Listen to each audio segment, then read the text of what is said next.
Krishna sir. हरे कृष्णा भैया। हरे कृष्णा।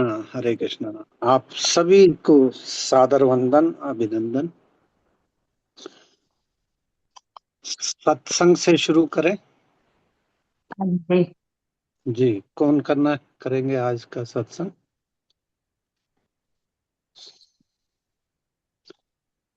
करो कोई भी जो करो। करना। बिल्कुल। जी, हरे कृष्णा। हरे हरे कृष्णा। कृष्ण। हरे कृष्ण। हरे राम राम राम हरे हरे। हरे राम हरे हरे राम राम राम राम हरे हरे हरे। हरे। हरे कृष्ण कृष्ण कृष्ण कृष्ण हरे हरे। हरे कृष्ण कृष्ण कृष्ण कृष्ण कृष्ण कृष्ण हरे हरे हरे। हरे। हरे राम राम राम हरे हरे। हरे हरे राम राम हरे हरे राम राम राम राम हरे हरे। हरे कृष्ण कृष्ण कृष्ण हरे हरे। हरे कृष्ण कृष्ण कृष्ण कृष्ण हरे हरे। हरे राम हरे राम राम राम हरे हरे। हरे राम राम राम हरे हरे। हरे कृष्ण कृष्ण कृष्ण कृष्ण हरे हरे। हरे कृष्ण कृष्ण कृष्ण कृष्ण कृष्ण हरे हरे हरे। हरे। हरे कृष्ण हरे कृष्ण। हरे कृष्ण। हरे कृष्ण। प्रार्थना से शुरू करते हैं। नहीं है मेरा यह संसार, ना है यह मेरे लिए, सभी है कृष्ण के, तभी तो प्यारे हैं वे सदा।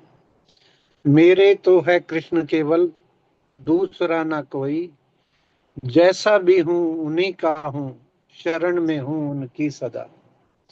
सुख दुख नहीं जग में, सिर्फ है परिस्थितियां, है सभी प्रसाद प्रभु की, लो लगे श्री कृष्ण से सदा। लो लगे श्री कृष्ण से सदा। निवेदन 3 श्लोकों के लिए आदरणीय रीता दीदी से। हरे कृष्ण। हरे कृष्ण। सच्चिदानंद रूपाय विश्वोत्पादी हेतवे तापत्राय विनाशाय श्री कृष्णाय वयं नुमः। कृष्णे स्वधामोपगते धर्म ज्ञानाधिभिः सह कलौ नष्टदिशामेष पुराणार्को धुनोदित। वसुदेवसुतं देवं कंसचाणूरमर्दनम् देवकी परमानन्दम् कृष्णं वन्दे जगद्गुरुम्। कृष्ण वन्दे जगद्गुरुम्। हरे कृष्ण। हरे कृष्ण। पंचरत्न दिव्य श्लोक के लिए निवेदन आदरणीय विजय शर्मा दीदी से।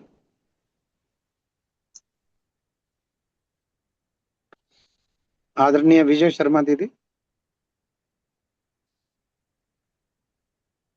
सर मेरे मोबाइल में आज पता नहीं क्या हो रहा है, आवाज नहीं आ रही है। मैं आ रही है आवाज, आपकी आ रही है हमें। हेलो हाँ, आपकी आवाज आ रही है दीदी। सर, आज मेरे मोबाइल में आवाज नहीं आ रही है। अ, आपकी आवाज तो हमें आ रही हरे है। कृष्णा सर। हरे कृष्णा। हरे कृष्णा। तो मैं पढ़ दूं? हाँ जी, आप करें। हरे कृष्णा सर सर। आवाज नहीं आ रही है मेरे। हैं, आवाज आ रही है? आ रही है आवाज, आ आवाज रही ही है। नहीं आ रही। आ रही है। जी, आवाज आ अजो रही है। हाँ जी। अजो अपि सन् अव्यय आत्मा भूतानामीश्वरो अपि सन् प्रकृतिं स्वाम् अधिष्ठाय सम्भवामि आत्ममायया। यदा यदा हि धर्मस्य ग्लानिर्भवति भारत अभ्युत्थानम् अधर्मस्य तदात्मानं सृजाम्यहम्। परित्राणाय साधूनां विनाशाय च दुष्कृतां धर्म संस्थापनार्थाय संभवामि युगे युगे। जन्म कर्म च मे दिव्यम् एवं यो वेत्ति तत्त्वतः त्यक्त्वं देहं पुनर्जन्म नैति माम ऐति सोऽर्जुन। वीतया मामुपाश्रिताः बहवो ज्ञान तपसा पूता मद्भावम् आगता। हरे कृष्णा सर। हरे कृष्णा। हरे कृष्णा दीदी। हरे कृष्णा सर। पता नहीं सर, हरे कोई कृष्णा। नेटवर्क हरे प्रॉब्लम है कृष्णा दीदी। शायद। कोई नहीं। सबसे पहले लेकर तेरा नाम प्रभु, तब करते से हैं हम शुरू आज का काम प्रभु। तब से पहले लेकर तेरा नाम प्रभु, करते हैं हम शुरू आज का काम प्रभु। शुद्ध भाव से तेरा ध्यान लगाए हम, विद्या का वरदान तुम्ही से पाए हम। शुद्ध भाव से तेरा ध्यान लगाए हम, विद्या का विद्या का वरदान वरदान तुम्ही से पाए हम। तुम्ही से है आगाज, तुम्ही से अंजाम प्रभु, करते हैं हम शुरू आज का काम तुम्ही प्रभु। तुम्ही से है आगाज, तुम्ही से है अंजाम प्रभु, करते हैं हम शुरू आज का काम प्रभु।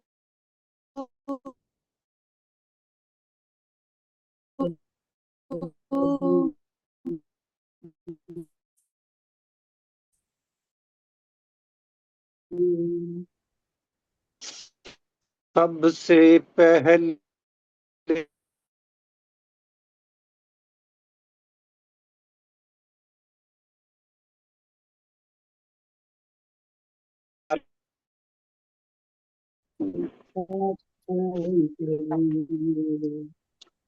भगवान श्री कृष्ण के आशीर्वाद से आज फिर हम गीता स्वाध्याय के लिए एकत्र हो पाए हैं। हमने पहले भी चर्चा की और बार बार ये बात आएगी कि हजारों लाखों में से कोई एक सौभाग्यशाली होता है जिसको आध्यात्म और स्वाध्याय की तरफ रुझान होता है,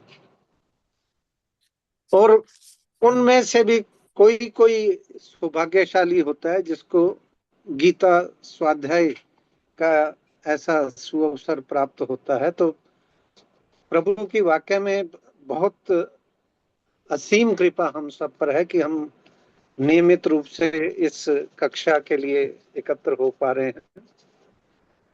पिछली कक्षा में हमने अध्याय 2 सांख्य योग के श्लोक संख्या 50 तक की चर्चा की थी। गीता एक चीज बार बार कहती है कि विधि से निषेध प्रबल है। विधि से निषेध प्रबल है, यानी कि जो करना है वो करे ना करें, जो सही कर्म है वो करे ना करें, लेकिन जो निषेध है, जो गलत है, वो बिल्कुल ना करें।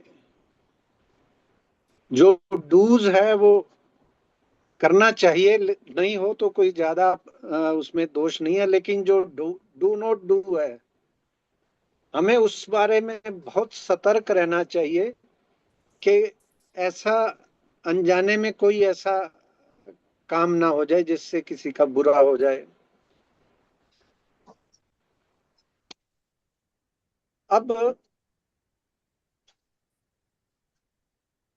ये सांख्य योग का उद्देश्य क्या है कि जाने हुए असत्य का त्याग कैसे करें।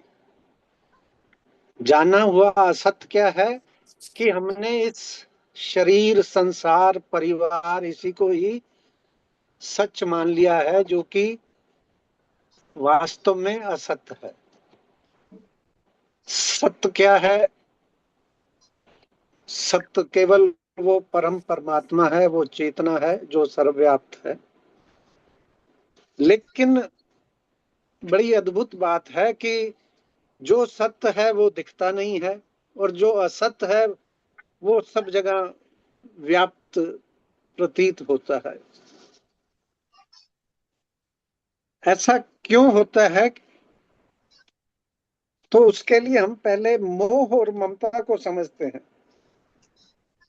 मोह क्या है कि अपने सच्चे स्वरूप को भूलकर हम संसार के सम्मुख हो गए। हम अपने सच्चे स्वरूप से विमुख होकर इस शरीर, संसार, परिवार, इन सब की ओर सम्मुख हो गए, इनको अपना मान लिया। ये मोह है। जबकि विवेक मिला था हमें, मनुष्य योनि में 2 चीजें मिलती हैं, विवेक और कर्म स्वतंत्रता। तो विवेक मतलब सत्य असत्य का ज्ञान हमें था, लेकिन हम सत्य को भूल के असत्य को अपना बैठे हैं। विवेक और क्या है कि ये समझना कि जो भी प्राप्त हुआ है, जो भी नित्य निरंतर नहीं है और इस जीवन में हमें प्राप्त हो रहा है, वो बिछड़ेगा। जो पैदा हुआ है वो समाप्त होगा। तो ये जो शरीर हमें मिला है, इसका समय रहते हम सदुपयोग कर लें, अपना कल्याण कर लें। ये शरीर असत्य है तो इसका मतलब ये नहीं है कि इसको छोड़ देना, इसका सदुपयोग हमें कर लेना चाहिए। ये गीता हमें समझाती है। ये शरीर सुख भोग के लिए नहीं है, आसक्ति के लिए नहीं है, ये अपने कल्याण के लिए है, दूसरों की सेवा के लिए है, ये चीजें हमें यहाँ इस गीता में समझना है। और अध्याय 2 में श्लोक संख्या 100 में 16 श्लोक में भगवान ने यही बताया कि सत्य का अभाव नहीं है और असत्य की सत्ता नहीं है। तो असत्य को पहचाने हम, मतलब असत्य वही शरीर संसार असत्य है और यही सब जगह व्याप्त दिख रहा है। और जो सत्य है वो परम चेतना है, जो इस मोह माया के पर्दे के कारण हम उनसे नहीं देख पा रहे। और आगे भी हम ये श्लोक में भी हमने पिछली कक्षा में पढ़ा कि ये जो अपना आत्म स्वरूप है उसे हम इन लौकिक आंखों से, लौकिक इंद्रियों से नहीं समझ सकते। ये अपने आप अनुभूत होता है। ये इसको इन लौकिक इंद्रियों से नहीं देखा जा सकता है। अब ये चीज तो हमें बता दी कि हम शरीर नहीं, हम आत्मा है। शरीर से क्या करें कि शरीर का सदुपयोग करें, इसे संसार का है तो संसार की सेवा में लगाएं। और जो आत्मा है, जो आत्मा राम हमारे अंदर बैठा है, उसे भगवान की सेवा में, उसके नाम जप में, उसके प्रसन्नता के कार्यों में लगाएं तो अपने आप उसका कल्याण होगा। मैं शुद्ध बुद्ध आत्मा हूं, ये हमें समझ लेना चाहिए। और इस शरीर के साथ इसका संबंध कोई नित्य स्थायी नहीं है। जब भी समय आएगा ये छोड़ के हमें अगली यात्रा पे चला जाना। जो समय मिला है, जो बचा है, उसका हम सदुपयोग कर लें। इसीलिए ये सारी बातें भगवान हमें बता रहे हैं। एक छोटा सा एक भजन की मैं 4 लाइनें निवेदन करना चाहूंगा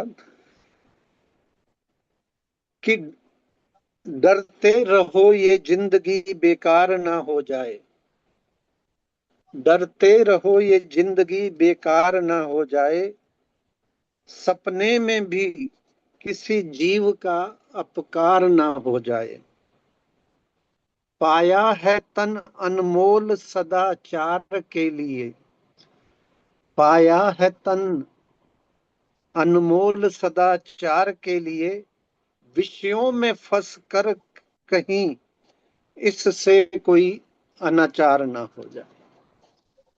तो ये एक जो विवेक की जागृति है, ये बार बार भगवान हमें कह रहे हैं। आदि गुरु शंकराचार्य का निर्वाण अष्टकम अगर आपने सुना हो, पढ़ा हो, और अक्सर हमें सुनने का मौका मिलता रहता है, तो उसमें भी आदि गुरु शंकराचार्य जी यही कह रहे हैं कि ना ये मैं ये शरीर हूं, ना ये संसार हूं, ना आंख हूं, ना हाथ, मैं तो निराकार चिदानंद रूप शिवोहम शिवोहम। तो ये हर तरफ से ये बात हमें बताई जा रही है। अब वो इसलिए बार बार बताई जा रही है कि ऐसी बातें जरा धीरे धीरे हमारे अंदर बैठती हैं। तो बड़े भाग मानुष तन पावा, सभी बड़े बड़े ऋषियों ने कहा है कि ये मानुष तन बड़े भागों से मिलता है और इसका आदर करें, इसका सदुपयोग करें अपने कल्याण के लिए। और जीव यानी कि जीवात्मा और शरीर एक दूसरे के पूरक हैं। जीवात्मा की ये यात्रा इस मनुष्य योनि से अगर मोक्ष प्राप्त होना है तो वो भी शरीर के माध्यम से होगी, लेकिन तब होगी जब इसका हम सदुपयोग कर लेंगे। और ये जो मौका मिला है इसे हम अपने हाथ से जाने ना दें। अब 2-4 पिछली कक्षा के जो मुख्य मुख्य श्लोक हमने किए थे उनको मैं एक क्विक रिव्यू आपकी अनुमति से करना चाहूंगा कि श्लोक संख्या 2.29 में हमने समझा था कि आत्म तत्व को हम इन लौकिक इंद्रियों मन बुद्धि से नहीं देख सकते, इसको खुद से ही अनुभव किया जा सकता है। और जब हम निरंतर इसका प्रयास करेंगे, अंतःकरण हमारा शुद्ध होने लगेगा, तो अपने आप ये अनुभव हमारे अंदर घटित होने लगेगा। 2.30 तक भगवान ने संख्या योग बताया, फिर उसके बाद कर्तव्य कर्म बताया, और 2.38 तक कर्तव्य कर्म बताकर फिर 2.39 से कर्मयोग की शुरुआत हमने पिछली कक्षा में की थी। 2.38 में भगवान कहते हैं, जय पराजय लाभ हानि सुख दुख को समान करके युद्ध में लग जा। इनको समान कब हम कर सकते हैं? जब समता रूपी गुण हमारे अंदर आ जाए। और ये समता ही गीता का सबसे बड़ा टेक अवे है, सबसे बड़ा सीख जो अगर ले सकते हैं कि सुख से राग नहीं और दुख से द्वेष नहीं, अनुकूल प्रतिकूल जैसा भी समय आए उसमें समभाव में रहना, क्योंकि कोई भी समय स्थायी नहीं है। जो सुख आ रहा है वो भी स्थायी नहीं है, जो दुख आ रहा है वो भी स्थायी नहीं है, ये सब बीत जाने वाले हैं। इनमें हमें समता का भाव बनाए रखना चाहिए। और कर्म करते समय यदि मन में समता आ जाए, अब कर्मयोग हमारा शुरू हो गया है, तो समता के भाव से हम कर्म करेंगे तो उसी को कर्मयोग कहते हैं। निष्काम भाव से हो, दूसरों की सेवा के लिए हो, और कर्म फल की अपेक्षा के किए बिना समता के भाव से हम जो कर्म करते हैं वो कर्म योग हो जाता है, वो ईश्वर से मिलाने वाला हो जाता है। तो जब किसी सकाम भाव से करते हैं, मन में राग द्वेष से हम कर्म करते हैं, तो वो बंधनकारी है। और समता के भाव से जो कर्म करते हैं वो हमें मुक्त करता है, मोक्ष दिलाने वाला हो जाता है। और उसके बाद जो सबसे महत्वपूर्ण टेक अवे था, जो महत्वपूर्ण श्लोक था 2.41, जहां व्यवसाय आत्मिका बुद्धि के लिए, मतलब एक दृढ़ संकल्प प्रभु प्राप्ति का, भगवान कहते हैं कि इस समबुद्धि की प्राप्ति के विषय में निश्चय वाली बुद्धि एक ही होती है। जिसका एक निश्चय नहीं है वह ऐसे मनुष्यों की बुद्धियां अनंत और बहुत शाखाओं वाली होती। पिछली कक्षा में हमने चर्चा भी की थी कि अगर हमें पानी के लिए कोई कुआं खोदना है, तो कुआं में पानी 60, 70, 80, 100 फुट पे अगर है, और हम 10 फुट खोद के सोचे कि यहाँ मिलेगा नहीं मिलेगा, फिर दूसरी जगह खोदने लग जाए, तीसरी जगह, तो यूं 10-10 फुट खोदते रहे तो पानी नहीं मिलेगा। लेकिन एक ही जगह, एक ही संकल्प के साथ, एक ही निश्चय के साथ अगर हम प्रयास करते रहेंगे और गहरे से गहरे उतरते जाएंगे, तो निश्चित रूप से पानी हमें प्राप्त होगा। ये व्यवसाय आत्मिका बुद्धि में हमने समझा था। तो यदि बुद्धि संसार में होगी, संसार की बहुत सारी शाखाएं हैं, बहुत सारे विषय हैं, तो मन हमारा लगातार फिर विषयों से बदलता रहेगा। कामनाएं भी अनेकों होती हैं, विषय भी अनेकों होते हैं, और वो भी निरंतर बदलते रहते हैं।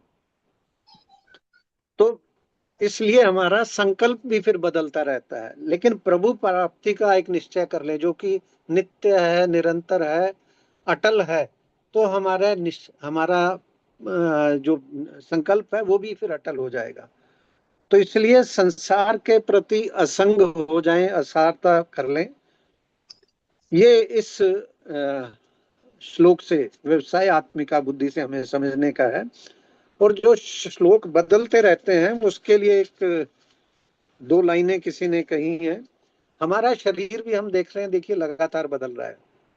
पहले कभी बचपन था, फिर जवानी थी, फिर प्रौढ़ अवस्था आई, फिर बुढ़ापा आया। और इनके साथ साथ हमारे सब्जेक्ट ऑफ इंटरेस्ट भी बदलते हैं। छोटे होते हैं तो खिलौना है, फिर माँ से प्रेम है, फिर अ, अ, हम नौकरी के लिए चले जाते हैं, फिर शादी हो जाती है, पत्नी से प्रेम हो जाता है, फिर और इस तरह से बदलती रहती है चीजें। तो इसीलिए वो जो दो लाइनें मैं निवेदन करना चाह रहा था कि हम हर उम्र के हैं शोक जुदा, हर उम्र के हैं शोक जुदा, खिलौने, पैसे, रुतबा और खुदा। हर उम्र के में हमारा शौक भी बदलता रहता है। तो क्यों नहीं हम ऐसा शौक अपना ले जो एक ही बना रहे और हमें प्राप्ति की तरफ ले जाए। और फिर श्लोक संख्या 2.47 पे कर्मण्येवाधिकारस्ते मा फलेषु कदाचन है। भगवान कहते हैं कि कर्म करने पे तेरा अधिकार है, लेकिन कर्म का फल तो कर्म फल के विधान से ही मिलेगा। तो तू कर्म कर, लेकिन उसकी फल की आसक्ति को छोड़ दे। कर्म का फल मिलेगा, लेकिन कब मिलेगा, कितना मिलेगा, ये कर्म फल का विधान तय करेगा। इस पे हमने बड़े विस्तार से चर्चा पिछली कक्षा में कर ली। और फिर 2.47 के बाद 2.49 में जो श्लोक संख्या 2.49 थी, 49 एंड 50, तो उसमें 2.50 का जो अंतिम था कि योग कर्मसु कौशलम, कर्मों में योग ही कुशलता है। इसको कई बार ऐसा ले लिया जाता है कि काम को इतनी कुशलता से करें कि योग हो जाए। इसको जरा सा समझना है कि काम तो चोर भी अच्छे से करता है और इतनी कुशलता से करता है कि पकड़ा नहीं जाए, तो लेकिन वो योग नहीं हो सकता, वो प्रभु से मिलाने वाला नहीं हो सकता। हम काम ऐसा करें कि प्रभु की प्रसन्नता का हो, तो वो अपने आप आपको फिर कर्मयोग की ओर ले जाएगा, प्रभु से मिलाने वाला हो जाएगा। तो अगर आप सब ने जब हम भगवान शिव और माता पार्वती के कथा सुनते हैं, तो उसमें माता के जो पिता दक्ष प्रजापति यज्ञ करते हैं और भगवान शिव को नहीं बुलाते हैं, तो दक्ष प्रजापति जिस यज्ञ का आयोजन करते हैं, उनसे ज्यादा यज्ञ अच्छी तरह से यज्ञ कराने वाला कौन हो सकता था। लेकिन वो यज्ञ सफल नहीं होता है, ये हम जानते हैं। और तमाम विधि, तमाम कर्म कांडों के बावजूद वो यज्ञ निष्फल ही नहीं होता, बल्कि दूसरे दुखद फल देने वाला हो जाता है। तो ये चीज हमने पिछली कक्षा में 2.50 तक समझी। तो आज की कक्षा अब हम शुरू करेंगे 2.51 से। पिछली बार आदरणीय विजय शर्मा दीदी को ये 3 श्लोक पढ़ने थे, तो आज का ये जो 3 श्लोक से शुरुआत करेंगे। श्लोक संख्या 51 से 53, जो बता रहे हैं कि जब तक सुखासक्ति है तब तक कर्मों से योग की प्राप्ति नहीं हो सकती। निवेदन आदरणीय विजय शर्मा दीदी से, श्लोक संख्या 51, 52, 53। हरे कृष्णा सर। हरे कृष्ण देव, हरे कृष्ण। कर्मजं बुद्धियुक्ता हि फलं त्यक्त्वा मनीषिणः जन्म बन्ध विनिर्मुक्ताः पदं गच्छन्ति अनामयम्। यदा ते मोहकलिलं बुद्धि व्यतितरिष्यति तदा गन्तासि निर्वेदं श्रोतवस्य श्रुतस्य च। श्रुतिविप्रतिपन्ना ते यदा स्थास्यति निश्चला समाधौ अचला बुद्धि तदा योगम् अवाप्स्यसि प्राप्स्यसि। कारण कि समता युक्त बुद्धिमान साधक कर्मजन्य फल का अर्थात संसार मात्र का त्याग करके जन्म रूप बंधन से मुक्त होकर निर्विकार पद को प्राप्त हो जाते हैं। जिस समय तेरी बुद्धि मोह रूपी दलदल को भली भांति तर जाएगी, उसी समय तू सुने हुए और सुनने में आने वाले भोगों से वैराग्य को प्राप्त हो जाएगा। जिस काल में शास्त्रीय मतभेदों से विचलित हुई तेरी बुद्धि निश्चल हो जाएगी और परमात्मा में अचल हो जाएगी, उस काल में तू योग को प्राप्त हो जाएगा। हरे कृष्णा सर। हरे कृष्णा दीदी। 3 श्लोक हैं, एक एक करके इनको समझने का प्रयास करते हैं। पहला श्लोक में भगवान कहते हैं कि बुद्धिमान साधक कर्मजन्य फल अर्थात शरीर संसार में आसक्ति का त्याग कर देते हैं। हमने अभी 2.47 की चर्चा की कि कर्म किया है तो फल तो मिलेगा, लेकिन कर्म फल में आसक्ति नहीं होनी चाहिए।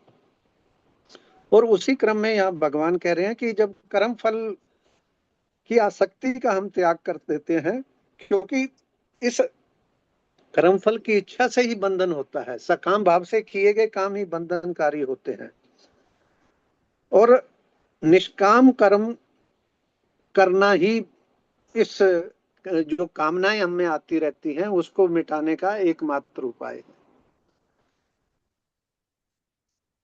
हम रजोगुनी मनुष्य हैं तो काम किए बिना तो हम नहीं रहेंगे, और काम नहीं करने पर चिंता करना और काम होने पर अभिमान करना कि मैंने किया है, ये दोनों ही हितकारी नहीं है। अब ये जो शरीर है, संसार है, ये क्षण भंगुर है, और ये शरीर तो परम श्रद्धेय स्वामी जी कहते हैं मल मूत्र का भांड है, एक बर्तन है मात्र, और इसका इस ऐसे भांड का जो सर्वोच्च सदुपयोग कर ले और जन्म बंधन के इस चक्र से मुक्त हो जाए, वही मनीषी है, वही सच असली विद्वान मनीषी वही है। तो इसी में ये जो श्लोक की जो दूसरी लाइन है, जन्म बंध विनिर्मुक्ता पदम गच्छन्त अनामया। अनामया को मतलब है निर्विकार या परम गति को प्राप्त होना, निर्विकार होना।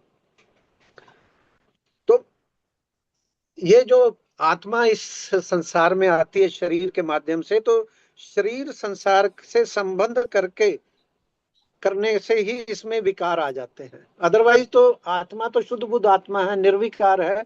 इसमें विकार क्यों आते हैं? क्योंकि ये शरीर संसार से संबंध जोड़ लेती है।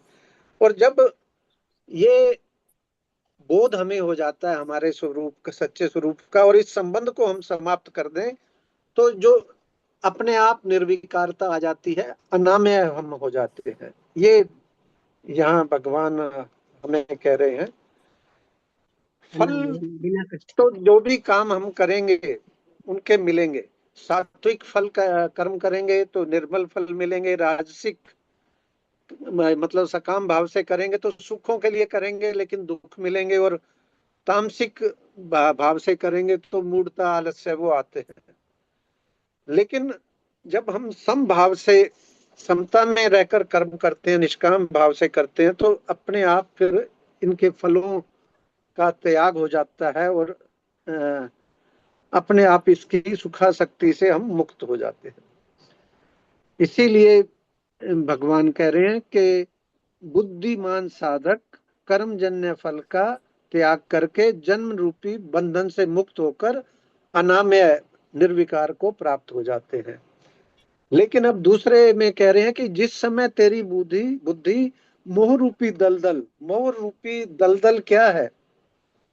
मोह क्या है? ये शरीर संसार को अपना मानना, और इसमें हम जितने इससे अपेक्षा करते हैं, सुखासक्ति करते हैं, उतना ही इस दलदल में हम फंसते चले जाते हैं। और दलदल में जाकर कोई हाथ पांव मारे तो क्या अपने आप निकल सकता है? मेरे ख्याल नहीं। निकलने के लिए कोई बाहर से हमें खींचे, तभी हम उस दलदल से निकल सकते हैं। तो ये भगवान का आश्रय लेके ही हम इस जो मोह कलिल इसमें शब्द का है, मोह रूपी दलदल जो भगवान ने कहा है, इससे हम निकल सकते हैं। तो मोह कलिल को जब हम समता से काम करेंगे, निष्काम भाव से करेंगे, अपने आप अंदर वैराग्य घटित होगा। और वैराग्य घटित होगा तो ये जो मोह के जो बंधन हमने बांध लिए हैं अपने आप, उसको बुद्धि त्याग देगी। और जैसे ही बुद्धि विवेक हमारा जागृत होगा, बुद्धि में से ये बातें आएंगी, तो हम अपने आप योग में स्थित हो जाएंगे। और इसमें कोई भी समय नहीं लगता है, सिर्फ ये बोध हमें आना है कि ये संसार बंधनकारी है, इससे सुख दुख की अपेक्षा करना ही बंधन है। तो स्वामी जी कहते हैं इस काल का व्यवधान है ही नहीं। अल्प समय में भी हम अपनी बुद्धि को संतुष्ट करने के लिए मानते हैं, वो भगवत प्राप्ति, यानी कि भगवत प्राप्ति में कोई समय नहीं है। ये कामना रूपी धूल हटानी है जो हमने अपने आप ओढ़ रखी है। जैसे मदारी बंदरों को कैसे पकड़ते हैं, वो एक लोटे में चने डाल देते हैं, और बंदर जैसे ही उस लोटे में हाथ डालता है चने की मुट्ठी में, तो उसका हाथ उसमें अटक जाता है, और अब वो समझता है लोटा ने उसका हाथ पकड़ लिया है। वही हाल हमारा है। हमें वो चनों के रूपी मोह की मुट्ठी खोलनी है, और इस संसार रूपी मोह बंधन से हम मुक्त हो जाएंगे। पिछली कक्षा में भी मैंने एक दो लाइनें कही थी कि भगवान प्राप्ति कोई मुश्किल नहीं है। भगवान बाबा बुल्ले शाह की वो जो दो लाइनें हैं कि भगवान का क्या पाना, रब दा की पाना, इधर से पटना उखाड़ना और इधर लगाना, संसार की तरफ से दृष्टि हटाकर भगवान की तरफ दृष्टि करनी है। इतना सरल है। अब वो दृष्टि हम कब कर पाएंगे, वो मुख्य बात है। अब जो तीसरा 53rd श्लोक है, श्रुति विप्र प्रतिपन्ना, ये एक नया शब्द यहाँ दिया है। अब इस श्लोक में एक बड़ी अद्भुत बात भगवान हमें बता रहे हैं कि दो चीजें हैं कि एक तो इस संसार की सुखासक्ति से किस तरह से हम मुक्त हों, और दूसरा है कि ये जो वेदों से शास्त्रों से जो भी आधा अधूरा ज्ञान हम लेते हैं, और उससे जो समझ हमें आती है, उससे जो शास्त्रीय जाल एक हमारे दिमाग में बैठ जाता है कि क्या करें क्या नहीं करें। यानी कि पहली बात तो हम ये समझ रहे हैं कि इस संसार से हमें विमुख होना है। किसी तरह से हमने अपनी इंद्रियों पे कंट्रोल कर लिया, अपने मन को समझा लिया और भगवान के सम्मुख होने लगे। लेकिन जब भगवान की ओर चल रहे हैं तो अब कैसे चलें?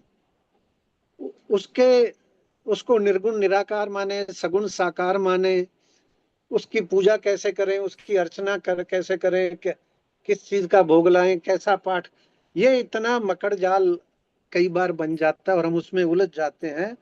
तो इसके लिए ये श्लोक में भगवान कह रहे हैं कि सांसारिक मोह एक छटाक सूत के समान है, लेकिन ये जो शास्त्रीय मोह है ये एक मन सूत के समान है, जिसको सुलझाना बहुत ही मुश्किल है।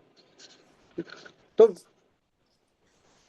भगवत, अब इसमें समझना क्या है, हमें कोई बहुत ज्यादा ज्ञान नहीं लेना है, बहुत सारी किताबें नहीं पढ़नी है कि क्या करें ना करें।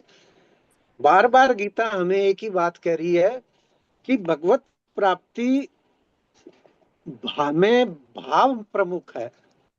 क्रिया क्या कर रहे हो, साधन क्या अपना रहे हो, वो कोई ज्यादा महत्व नहीं रखते, आप किस भाव से कर रहे हो वो महत्वपूर्ण है। तो सबसे बड़ी बात है कि जैसे ही आपके भाव प्रभु के प्रति निर्मल होते हैं और आप उनकी शरणागति में जाते हैं, फिर आप कोई भी साधन अपनाएं वो आपके लिए कल्याणकारी होते हैं। ये इस श्लोक में भगवान हमें बताना चाह रहे हैं कि कर्म कांड साधन ये ऐसा कुछ भी नहीं है। इस शरीर संसार को छोड़ना और परमात्मा प्राप्ति का संकल्प लेना, ऐसा संकल्प लेते ही आपकी बुद्धि एकदम निश्चल हो जाएगी। ये जिस काल में शास्त्रीय मतभेदों से विचलित हुई तेरी बुद्धि निश्चल हो जाएगी।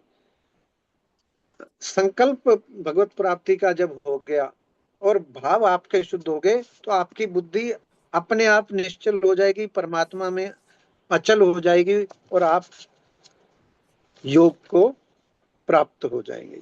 ये यहाँ भगवान हमें बताना चाह रहे हैं। एक छोटा सा प्रसंग इस पुस्तक में भी है कि एक बार युधिष्ठिर से पूछा गया कि का पंथा, जो बात हम कर रहे हैं कि अध्यात्म के मार्ग पे कौन सा श्रेष्ठ मार्ग है, तो युधिष्ठिर ने कहा कि श्रुति व अन्य धर्मशास्त्रों में विरोध है, विभिन्न ऋषियों द्वारा भी सत्य को अनेक प्रकार से कहा गया और धर्म तत्व तो मन बुद्धि इंद्रियों से परे किसी गहरे गुफा में छिपा है। अतः महाजन या सदगुरु या महापुरुष जिस मार्ग को अपनाते हैं वही अनुकरणीय है। कोई बहुत ज्यादा हमें इसमें परेशान नहीं होना चाहिए। तो श्लोक संख्या 53 तक की ये व्याख्या यहाँ समाप्त होती है। अभी तक भगवान एज ए साधक, समता की बात शुरू हुई है, समता पे ही हम लगातार चर्चा कर रहे हैं। तो एक साधक को समता किस तरह से अपनानी चाहिए, चलना चाहिए, ये अभी तक हमने 53वें श्लोक पे सुना। अब इसके बाद 54वें श्लोक में अब अर्जुन के मन में ये भाव आता है कि अगर किसी के अंदर समता आ जाए तो ऐसे साधक सिद्ध पुरुष को हम कैसे पहचानेंगे। जो तो ज्ञान योगी है, वो ज्ञान से मार्ग पे बढ़ के अपनी अहमता को, अपने देहात्म भाव को छोड़ के आगे बढ़ जाता है। जो भक्ति के मार्ग पे है वो भगवान की शरण में होता है और उसकी भक्ति हम एक आम आदमी आसानी से पहचान सकता है कि ये भक्ति के मार्ग पे चल रहा है और सिद्ध हो गया है। कर्मयोगी, आप जैसे हम जैसे लोग जो गृहस्थ जीवन में रहते हुए अपना कर्तव्य कर्म करते हुए इस मार्ग पे बढ़ रहे हैं और सिद्ध हो गए हैं, तो कैसे पता चले कि ये सिद्ध कर्म योगी है। तो इसके लिए ये अर्जुन श्लोक संख्या 54 में भगवान से प्रश्न करते हैं। तो निवेदन श्लोक संख्या 54 के लिए और 55 दो श्लोक एक एक करके लेंगे। निवेदन आदरणीय रीता दीदी से। जी, हरे कृष्णा। हरे कृष्णा। अर्जुन उवाच स्थित प्रज्ञस्य का भाषा समाधिस्थस्य केशव स्थितधि किं प्रभाषेत किम आसीत व्रजत किम। हे केशव, परमात्मा में स्थित स्थिर बुद्धि वाले मनुष्य के क्या लक्षण होते हैं? वह स्थिर बुद्धि वाला मनुष्य कैसे बोलता है, कैसे बैठता है और कैसे चलता है, अर्थात व्यवहार करता है। हरे कृष्ण। हरे कृष्णा। अर्जुन भगवान से निवेदन कर रहे हैं कि जिनकी जिस समता की आप बात कर रहे थे और समता में जिसकी स्थिर बुद्धि होगी हो, ऐसा स्थिर बुद्धि वाला कर्मयोगी सबसे पहले स्थित प्रगस्य का भाषा मतलब लक्षण क्या है उसके, उस मनुष्य के लक्षण क्या हैं। फिर दूसरे में वो कहते हैं कि कैसे बोलता है मतलब उसके भाव क्या है, उसके जो बोलता है उसमें भाव कैसे हैं। फिर कैसे बैठता है मतलब व्यवहार रहित काल में उसके भाव कैसे हैं। और फिर चलने से तात्पर्य ये है कि व्यवहार काल में कैसे उसको पहचाना जाए। तो ये 4 प्रश्न अर्जुन ने भगवान से किए। अब श्लोक संख्या 55 में भगवान पहले सवाल का जवाब देंगे, 56 और 57 में दूसरे सवाल का जवाब देंगे, 58 से 63, 58 से 63 तक तीसरे सवाल का कि बैठता कैसे है और फिर चलता कैसे है, ये 64 से 71। यानी कि आज का ये अध्याय इन 4 सवालों के जवाब में पूरा हो जाएगा। तो आइए इसको शुरू करते हैं।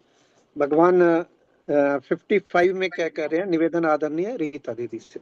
श्री भगवान उवाच प्रजहाति यदा कामन् सर्वान् पार्थ मनोगतान् आत्मन्यये स्वात्मना तुष्ट स्थित प्रज्ञस्य तदोच्यते। हे पृथानंदन, जिस काल में साधक मन में आई संपूर्ण कामनाओं का भली भांति त्याग कर देता है और अपने आप में ही संतुष्ट रहता है, उस काल में वह स्थिर बुद्धि कहा जाता है। हरे कृष्णा हरे हरे कृष्णा। कृष्णा हरे कृष्णा। देखिए, हमारे सवाल अक्सर क्रियाओं को लेकर होते हैं कि क्या करें क्या नहीं करें, क्या साधन लें। और भगवान जवाब क्रिया के बारे में नहीं कहते हैं।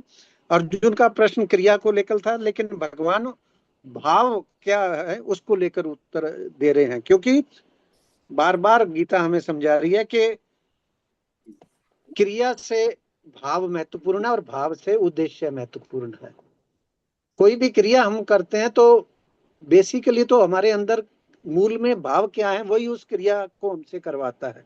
तो अगर भाव सही है तो क्रिया अपने आप सही होगी, ये हमें समझना चाहिए। तो भगवान ये कह रहे हैं यहाँ कि जिस काल में साधक मन में आई संपूर्ण कामनाओं का भली भांति त्याग कर देता है,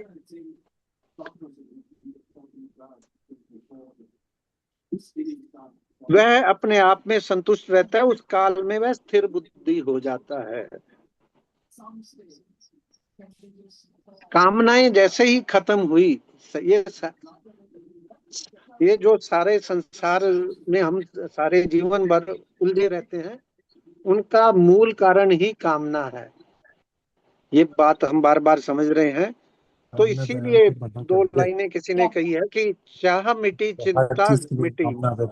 जैसे ही कामनाएं मिटती है, चाह मिटती है, चाह मिटी चिंता मिटी, मनवा बेपरवाह, जिसको कुछ नहीं चाहिए वही शहंशाह। तो कामनाएं जो है वो मन में होती हैं, वो जो हमारा आत्मा राम स्वरूप है उसमें नहीं है, ये हमें समझनी चाहिए। हमने शरीर का क्रम भी समझा कि ये इंद्रियां 5 घोड़ों के समान है।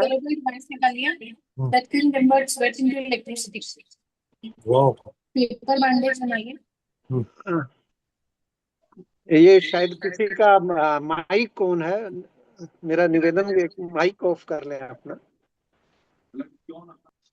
तो कामनाएं शरीर मन बुद्धि इसमें आती हैं, हमारे आत्म स्वरूप में नहीं आती है। और कामनाओं के कारण बुद्धि में विचलन होता है।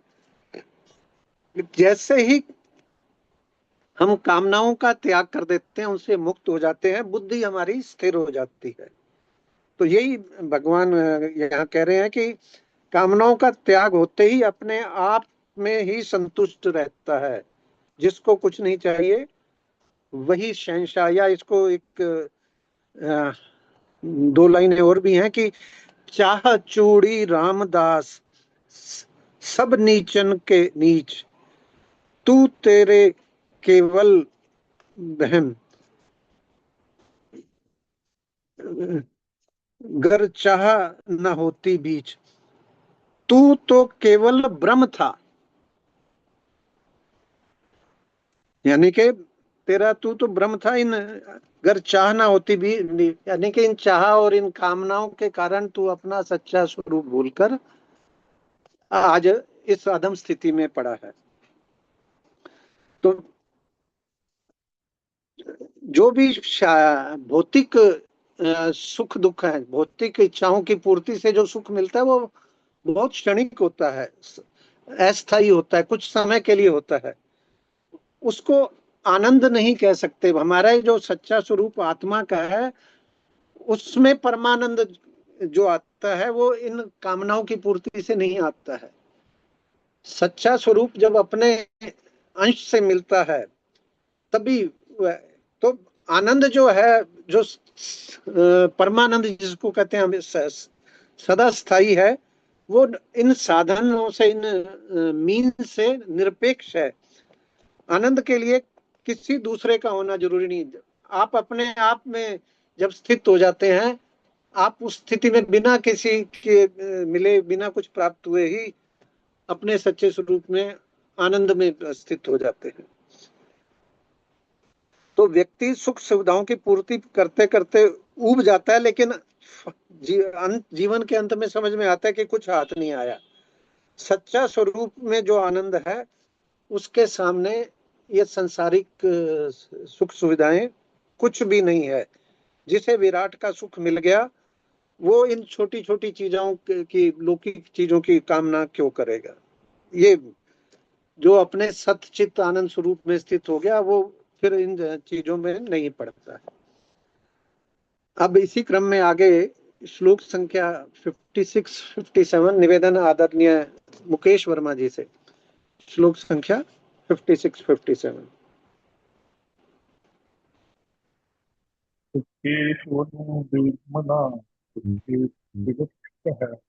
वीतराग भय क्रोध है, कभी निर्दिष्ट के, जय सर्वता ने हस्तस्थ प्राप्य भाषिकम, नाभिनदंती न देशी प्रज्ञापितता। दुखों की प्राप्ति होने पर जिसके मन में उद्वेग नहीं होता और सुखों की प्राप्ति होने पर उसके मन में सहा नहीं होती, तथा जो राग है क्रोध से सर्वथा रहित हो गया है, वह मदनशील मनुष्य स्थिर बुद्धि कहा जाता है।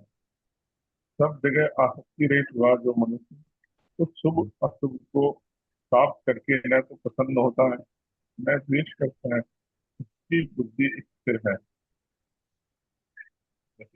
हरे कृष्णा, हरे कृष्णा। पहले श्लोक 56 की हम चर्चा करते हैं। देखिए अर्जुन क्रिया परक प्रश्न पूछ रहे हैं और भगवान भाव परक उत्तर दे रहे हैं। गीता का लक्ष्य भावों में शुद्धि का है। आपके भाव शुद्ध हो गए, रूट कोज को हमने अगर एड्रेस कर लिया, जहां से बीमारी आ रही है उसको डायग्नोसिस कर लिया और उसको सही कर दिया, तो बीमारी अपने आप खत्म हो जाएगी। और अगर हमने उसको डायग्नोसिस किए बिना, बुखार आ रहा है, दर्द आ रहा है, उसको दबाने की गोलियां देते रहे तो फिर हल नहीं होगा। इसीलिए गीता भावों में शुद्धि करती है, क्योंकि क्रिया तो तदनुसार अपने आप सुधरने लगेगी। हम क्या करते हैं कि हम क्रिया करके के पूजा पाठ करें, तरह तरह के साधन करें और उससे हम कोशिश करते हैं कि हमारे भाव शुद्ध हो जाए। करना क्या चाहिए कि भाव शुद्ध कैसे हो, उसको उस रास्ते पे चलें तो हमारी क्रिया, हमारे साधन अपने आप शुद्ध होने लगेंगे। अब यहाँ बात भगवान स्पृहा का करें। स्पृहा मतलब बहुत सूक्ष्म कामनाएं, छोटी छोटी कामनाएं जो अंदर हमारे उमड़ती रहती हैं और फिर वो एक बड़े रूप में हमारे सामने आती हैं। तो शरीर संसार को लेकर कोई छोटी सूक्ष्म कामना भी शेष है, हम कोशिश कर रहे हैं कि हमारा इंद्रियों पे नियंत्रण रहे, कोई कामना नहीं रहे, हम एक तरह से वैराग्य की तरफ जाना चाह रहे हैं, लेकिन कोई छोटी कामना भी शेष है जिसे स्पृहा कहते हैं। और जब तक संसार में महत्व बुद्धि है, अभी संसार के हम सम्मुख हैं और अंदर कोई छोटी कामना भी रह गई, तो जैसे ही उसको अनुकूल वातावरण मिलेगा तो एकदम से वो कामना बड़ी बड़े रूप में आ जाएगी। तो जब तक संसार के बनने बिगड़ने से मन में विचलन होगा, सुख दुख होगा, हम ये स्पृहा से मुक्त होने को क्या कहते हैं? विगत स्प्रह। हम विगत स्प्रह नहीं हो सकते। तो जब तक राग का छोटा सा भी अंश मन में है, तब तक वीत रागी नहीं हो सकते। वीत रागी मतलब किसी भी तरह का किसी से कोई राग नहीं है, ना किसी से कोई पाने की इच्छा है, ना किसी तरह का लोभ मोह, कुछ नहीं है, उसे वीतरागी कहते हैं। मतलब आप रास्ते पे जा रहे हैं और सोने का कोई बिस्किट पड़ा है और मिट्टी का ढेला पड़ा है, आपके लिए वो दोनों एक समान है। बड़ी उच्च स्थिति की मैं बात कर रहा हूँ। तो रास्ते में पड़े सोने के त्याग भी मिट्टी के समान कर दे, और इस त्याग का अभिमान भी ना हो, क्योंकि अभिमान भोग संग्रह के अभिमान से भी बड़ा होता है। तो इसको वीतराग कहते हैं।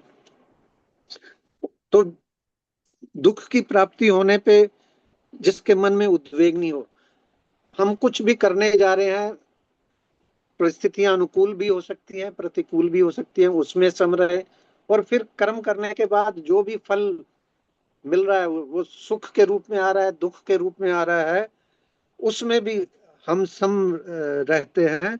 और राग भय और क्रोध से सर्वथा रहित हो जाए, वह मनुष्य स्थिर बुद्धि कहा जाता है। ये श्लोक संख्या 56 में भगवान कह रहे हैं। अब 57 में कह रहे हैं कि सब जगह आसक्ति रहित हुआ मनुष्य उस शुभ अशुभ को प्राप्त करके न तो प्रसन्न होता है न द्वेष करता है। जो बात पहले श्लोक में की उसी को और बढ़ाते हुए भगवान कह रहे हैं कि शरीर के संबंध से हम शरीर को अपना मान रहे हैं, फिर शरीर से परिवार को अपना मान रहे हैं, फिर इस संसार को अपना मान रहे हैं, और ये जो इनसे हम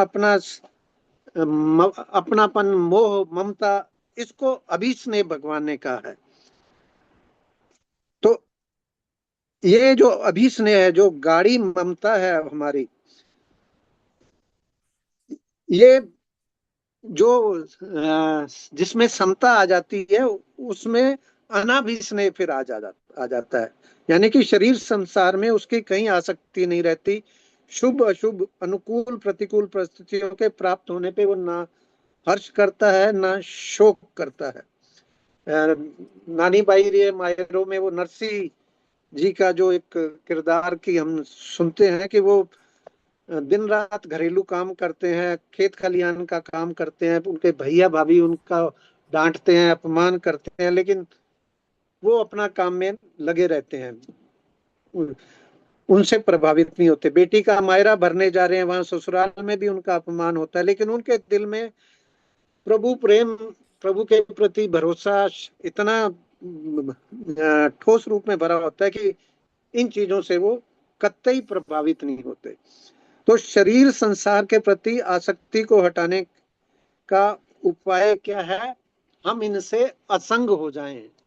आगे के श्लोकों में 15वें अध्याय में भगवान कहेंगे कि इन सब चीजों को तू असंगता रूपी शस्त्र से काट दे, असंग हो जाए इन सब से।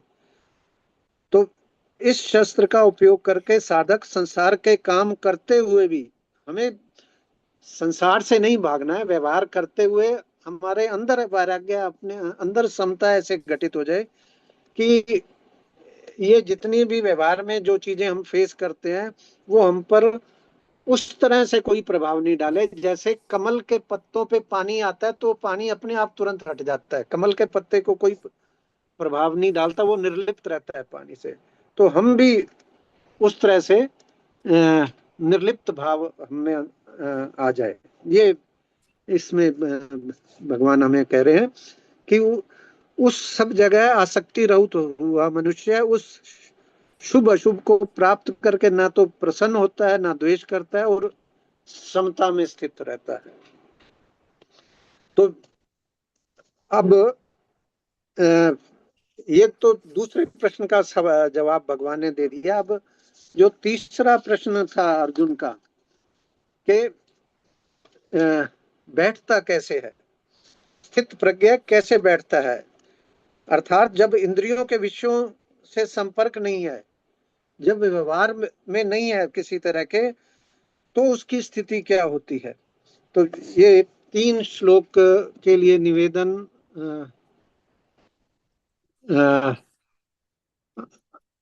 आदरणीय रितु दीदी से, श्लोक संख्या 58, 59 एंड 60।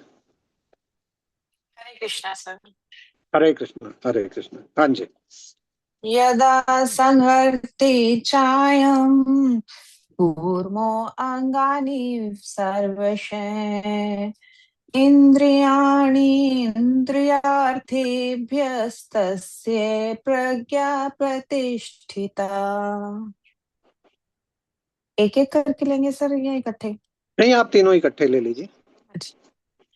विषया विनिवर्तन्ते निराहारस्य देहिनी रसवर्जं रसोऽप्यस्यं परं दृष्ट्वा निवर्तते यत्तो ह्यपि कौन्तेय पुरुषस्य विपश्चिते इंद्रियाणि प्रमाथिनी हरन्ति प्रसभं मने।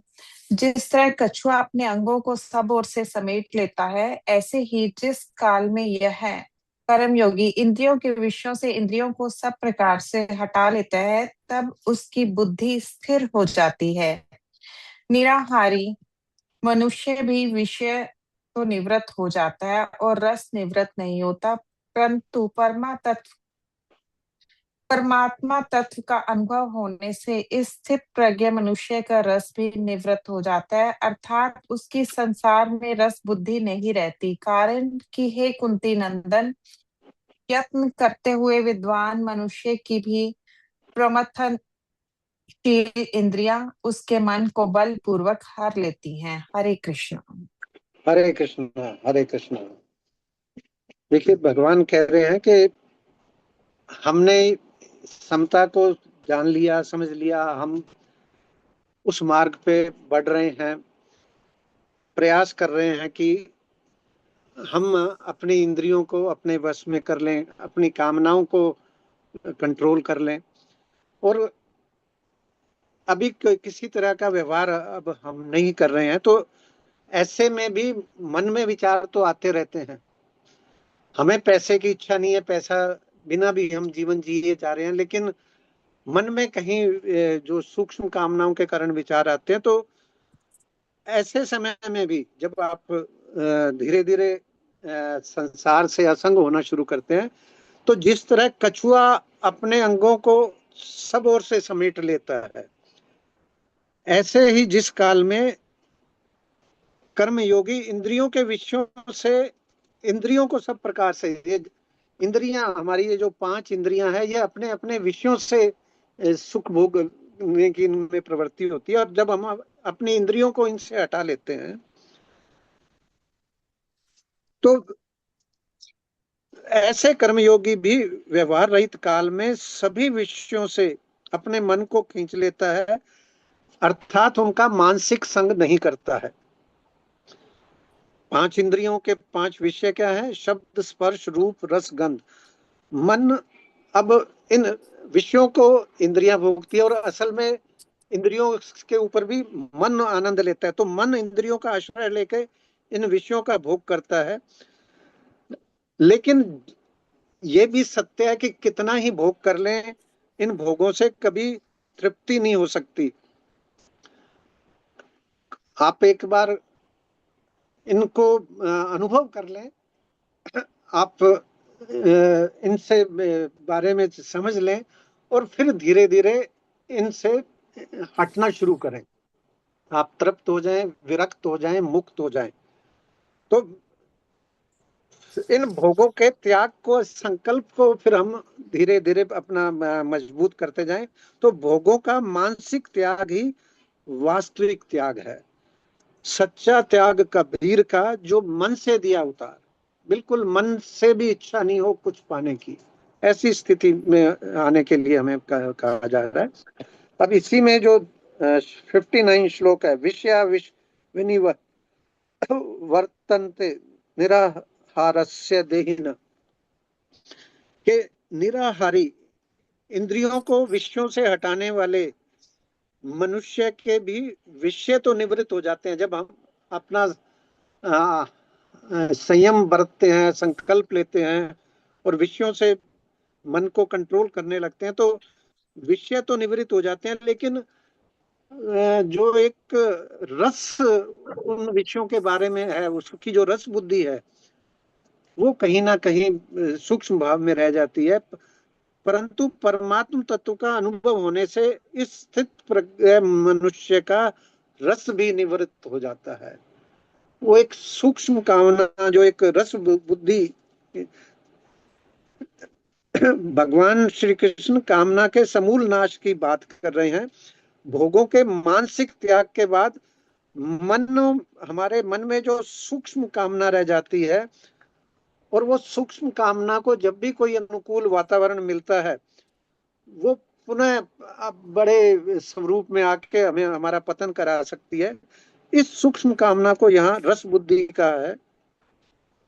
जैसे किसी को पैसे का, धन संपत्ति का बड़ा हो, और उसने एक बार उसकी तरफ से निवृत्ति कर ली, छोड़ दिया, लेकिन हम हमारे इच्छा नहीं है पैसा कमाने की, लेकिन हम कहीं गए और हमें बहुत सारा पैसा पड़ा हुआ मिल जाए, तो वो फिर अंदर की वो प्रवृत्ति जाग जाती है। कामी व्यक्ति को कोई स्त्री मिल जाए तो वो फिर उस तरह के भाव उसमें जाग जाते हैं, और इसी को रस बुद्धि कहते हैं। तो ये जब तक संकल्प नहीं होगा, इसको संसार में सुख बुद्धि बनी हुई है, ये रस बुद्धि बनी रहेगी।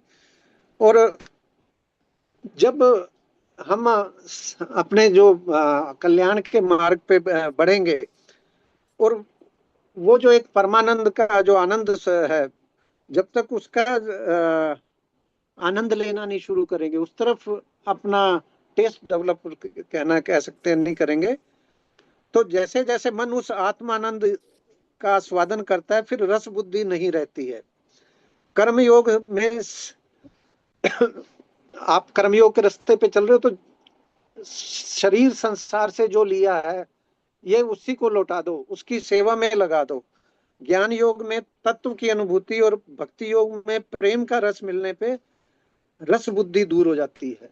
तो हम जैसे गृहस्थों के लिए कर्म योग का मार्ग है, और कर्म योग में ये रस बुद्धि मिटाने के लिए ये कि ज्यादा से ज्यादा हम सेवा का अभ्यास करें, प्रयास करें। अब तीसरा जो श्लोक है 60, उसमें कह रहे हैं कि इंद्रियां और मन दोनों ही प्रथमनशील हैं, अर्थात रस बुद्धि होने से ये ना चाहते हुए भी हम कितना ही कंट्रोल कर लें, लेकिन ये पुनः पुनः बार बार विषय भोग के लिए तैयार हो जाते हैं। तो जब हम संयम करें, अपना प्रयास तो करें ही करें, लेकिन अपने पर अहंकार ना करके कि मैं कर रहा हूं, भगवान का आश्रय लें कि हे भगवान हमारे सहाय बनो, हमें सही मार्ग पे चलने की सद्बुद्धि दो, हमारे संकल्प को सफल बनाओ। तो ये जो रोज हर कक्षा के बाद हम प्रभु से पुकार करते हैं, वो पुकार हम लगाते रहें, संकल्प भी करते रहे और भगवान का भी आश्रय रखें। तो जब तक रस बुद्धि है, तब तक बड़े बड़े विद्वान भी विषयों से पराजित हो जाते हैं। तो ऐसा क्या कारण है, व्यक्ति ना चाहते हुए भी पाप का आचरण कर बैठता है? तो भगवान कहते हैं कि ये सूक्ष्म कामना ही पाप चरण की जड़ है। अब इस रस बुद्धि को कैसे हटाएं? और रस बुद्धि दूर नहीं किया तो विषय चिंतन मात्र से साधक का सर्वनाश कैसे हो जाता है। ये श्लोक संख्या 61, 62 और 63 में हम समझेंगे। निवेदन आदरणीय राजकुमारी दीदी से। आदरणीय राजकुमारी दीदी, श्लोक संख्या 61, 62, 63। हरे कृष्ण हरे हरे कृष्ण। कृष्ण दीदी, हरे कृष्ण। तानि सर्वाणि संयम्य युक्त आसीत मत्परः वशे हि यस्येन्द्रियाणि तस्य प्रज्ञा प्रतिष्ठिता ध्यायतो विषयान् पुंसः संगस्तेषुपजायते संगात् संजायते कामः कामात् क्रोधोऽभिजायते क्रोधात् भवति सम्मोहः सम्मोहात् स्मृतिविभ्रमः स्मृतिभ्रंशात् बुद्धिनाशो बुद्धिनाशात् प्रणश्यति। कर्मयोगी साधक उन संपूर्ण इंद्रियों को वश में करके मेरे परायण होकर बैठे, क्योंकि जिसकी इंद्रियां वश में है उसकी बुद्धि स्थिर है।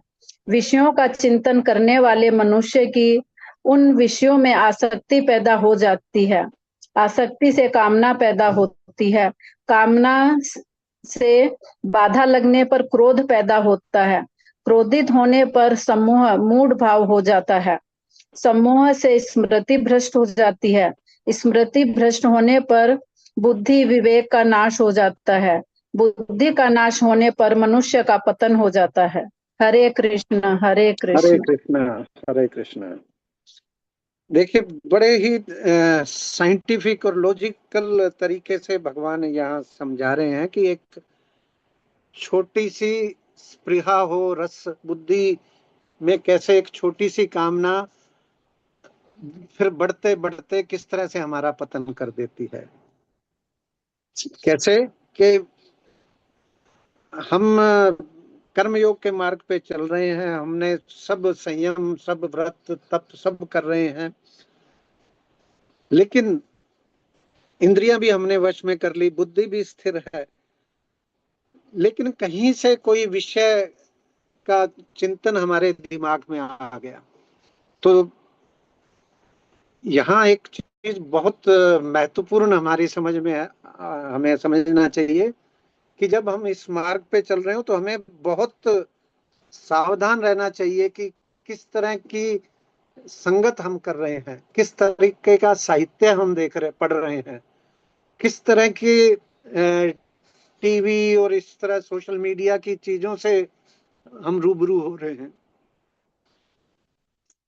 ये कोई एक छोटी सी चीज भी हमारे अंतःकरण में एक बार आ गई और फिर वो बढ़ते बढ़ते किस तरह से के विषयों का चिंतन करने वाले मनुष्य की उन विषयों में आसक्ति पैदा हो जाती है। एक बार कोई बात दिमाग में आई, फिर वो बार बार इको करती है और उससे फिर उस विषय में आसक्ति पैदा हो जाती है। आसक्ति से कामना होती है।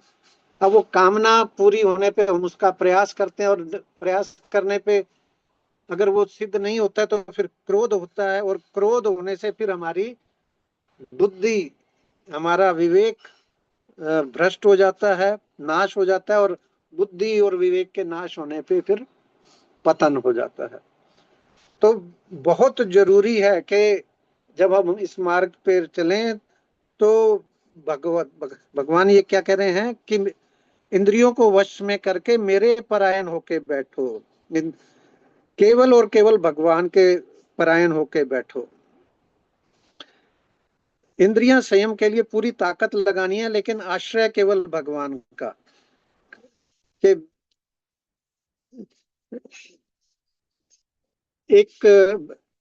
जब भागवत का एक प्रसंग आता है कि उसमें एक ऋषि ने 1000 साल तक पानी में एक पांव पे खड़े होके तपस्या की, सब किया और लगभग सिद्ध हो गए।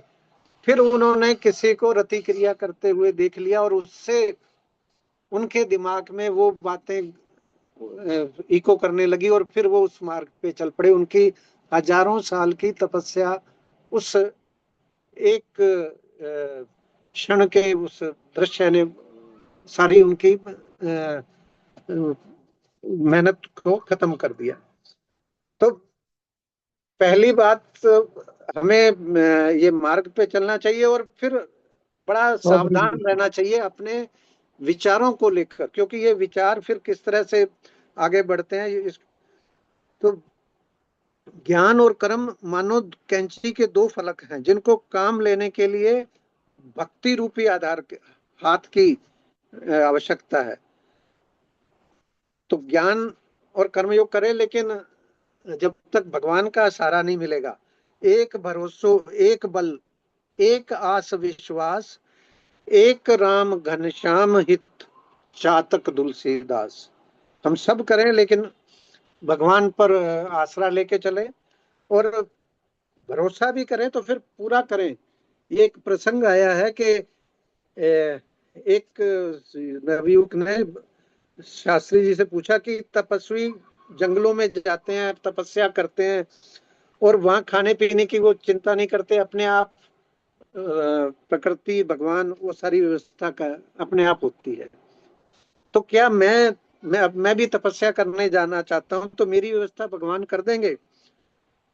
तो परम श्रद्धेय स्वामी जी ने कहा कि तुम्हारी नहीं होगी।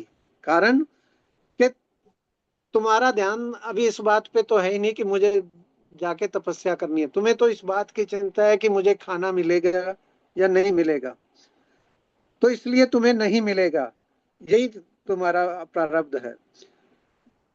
तो लेकिन जो भगवान का आश्रय लेके जाएगा उसकी व्यवस्था भगवान करेंगे।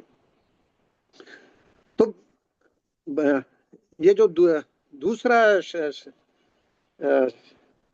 62 जो है, ध्याय तो विषय, ये जो दूसरा श्लोक है कि विषयों के चिंतन में रस बुद्धि का पोषण होता है। और ये जो जिस तरह का साहित्य, जो बातें, इनकी सुलभता और विषय भोगों में स्वाभाविक रुचि आज हम सब के चारित्रिक पतन का कारण है। इसलिए इनसे बचने के लिए किस तरह से हम अपने आप को बचाएं, तो ये ABCD फार्मूला।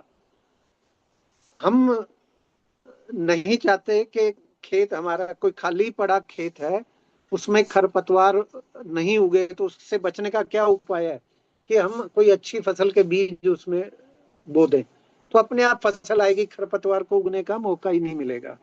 तो ये ABCD फार्मूला क्या बता रहे हैं बचने का? A for association with devotee, अपने संग पर विशेष ध्यान दें और शुद्ध भक्तों का संग करें, अच्छे लोगों का संग करें।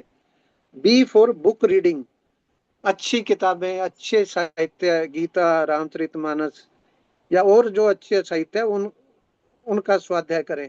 C फॉर चैंटिंग, नाम जप की हम बात करते हैं, 1 माला 2 माला। तो और वैसे भी कलयुग केवल नाम आधारा, सभी बार बार कहते हैं, तो कलयुग में भगवान नाम से बड़ा सबसे बड़ा साधन है। और D फॉर डाइटी वर्शिप, हम घर में जो भी काम करें, हम खाना बनाएं तो भगवान के प्रसाद के रूप में बनाएं, हम कुछ भी सफाई करें, अच्छा घर को सजाएं तो भगवान के लिए सजाएं। क्योंकि मनुष्य रजोगुनी है और इंद्रियां निर्विषय नहीं रह सकती, तो हम उनको रेगुलेट भगवान की तरफ कर दें। हम जो करें उस भगवान के विग्रह के लिए, उसके साथ श्रृंगार के लिए करें, स्वादिष्ट भोजन के लिए करें, और इसी तरह की चीजों में अपने आप को व्यस्त रखें। इससे हमारी इंद्रियों को विषय भी मिल जाएगा, वो उसमें बिजी रहेगी और उनकी शुद्धि भी होने लगेगी। अब स्थित प्रज्ञा, जो आखिरी सवाल था, स्थित प्रज्ञा चलता कैसे है? तो इंद्रियों का विषयों से संपर्क होने पर या व्यवहार होने पे वो किस तरह का लक्षण होता है, ये चौथे प्रश्न का उत्तर ये 64 से लेकर 71 तक भगवान बताएंगे। तो 64 और 65 के लिए निवेदन आदरणीय वैशाली जी दीदी से, श्लोक संख्या 64-65।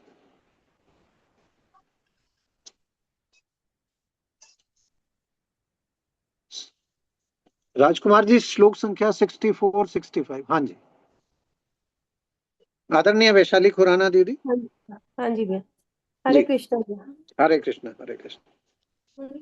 राग द्वेष वियुक्तस्तु विषयानिन्द्रियश्चरन् आत्मस्य विद्यात्मा प्रसादमधिगच्छति प्रसादे सर्वदुःखानां हानिस्योपजायते प्रसन्नचेतसो ह्याशु बुद्धि पर्यवतिष्ठते। परंतु वशीभूत अंतःकरण वाला राग द्वेष से रहित अपने वश में की हुई इंद्रियों के द्वारा विषयों का सेवन करता हुआ निर्मलता को प्राप्त हो जाता है। निर्मलता प्राप्त होने पर साधक के संपूर्ण दुखों का नाश हो जाता है और ऐसे शुद्ध चित्त वाले साधक की बुद्धि निस्संदेह बहुत जल्दी स्थिर हो जाती है। हरे कृष्ण भैया। हरे कृष्ण हरे कृष्ण।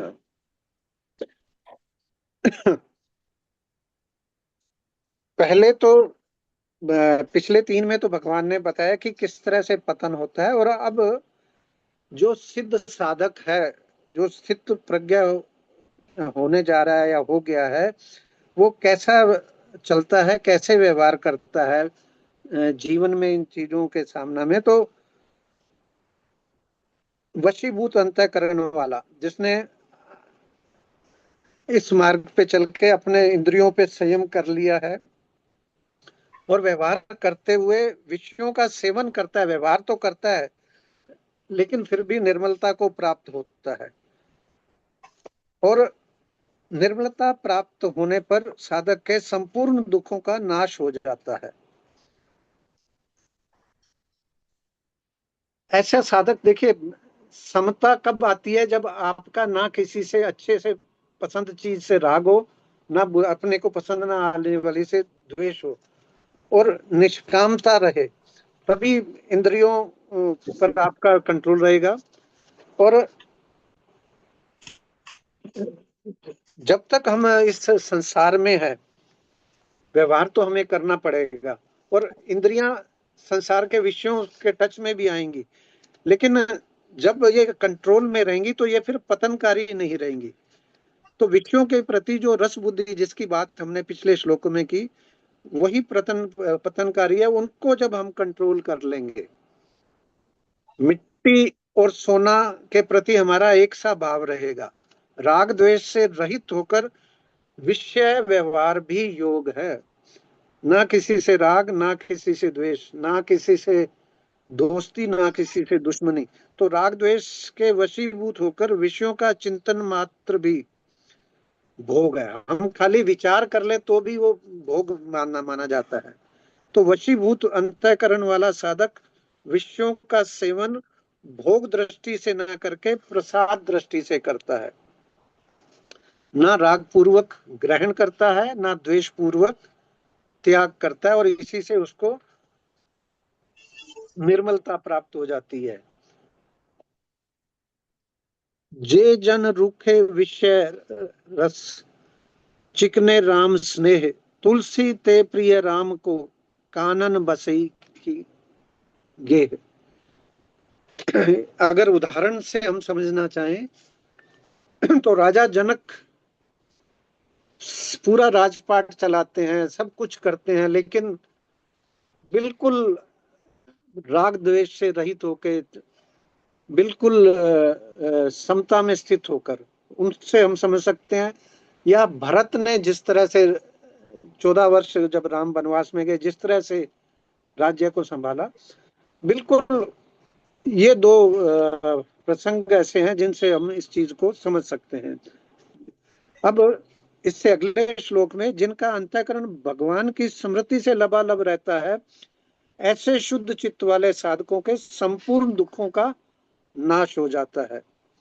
क्योंकि दुख आते ही कब है? जब हम भगवान के विमुख होते हैं। भगवान की विस्मृति ही दुखों का कारण है। तो संतोषी सदा सुखी, सदा जो प्राप्त है पर्याप्त है, इस भाव में रहे। जब तक चित्त में भगवत प्राप्ति के अलावा कोई भी कामना शेष रहेगी, हम सुखी नहीं हो सकते। ऐसा नहीं है कि हमें निर्वाह नहीं करना है, कुछ भी चीजें ग्रहण नहीं करनी है, हमें निर्लिप्त भाव से सब ग्रहण करना है और कोई किसी भी चीज में आसक्ति नहीं करनी है। तो साधक हर परिस्थिति में भगवान की कृपा को अनुभव करता रहे, जो प्राप्त हो भगवान का आभार प्रकट करते रहे। ये परिवार प्राप्त है, ये सब स्वास्थ्य प्राप्त है, जो प्राप्त हुआ उसके लिए बहुत बहुत धन्यवाद करते चलें। इससे उसकी बुद्धि एक परमात्मा में ही स्थित हो जाती है और फिर अंतःकरण में भोगों की या संसार की महत्ता नहीं रहती। ये चीज यहाँ भगवान हमें बताना चाह रहे हैं। अब ये दो श्लोकों में तो अगर यानी कि समता होती है तो कैसे होता है, अन्वय विधि से बताया है, और अगर नहीं हो तो फिर उसको व्यतिरेक रीति से अगले दो श्लोकों में 66-67 में। तो ये अब हम समझेंगे 66-67। आदरणीय जायसवाल जी, श्लोक संख्या 66-67।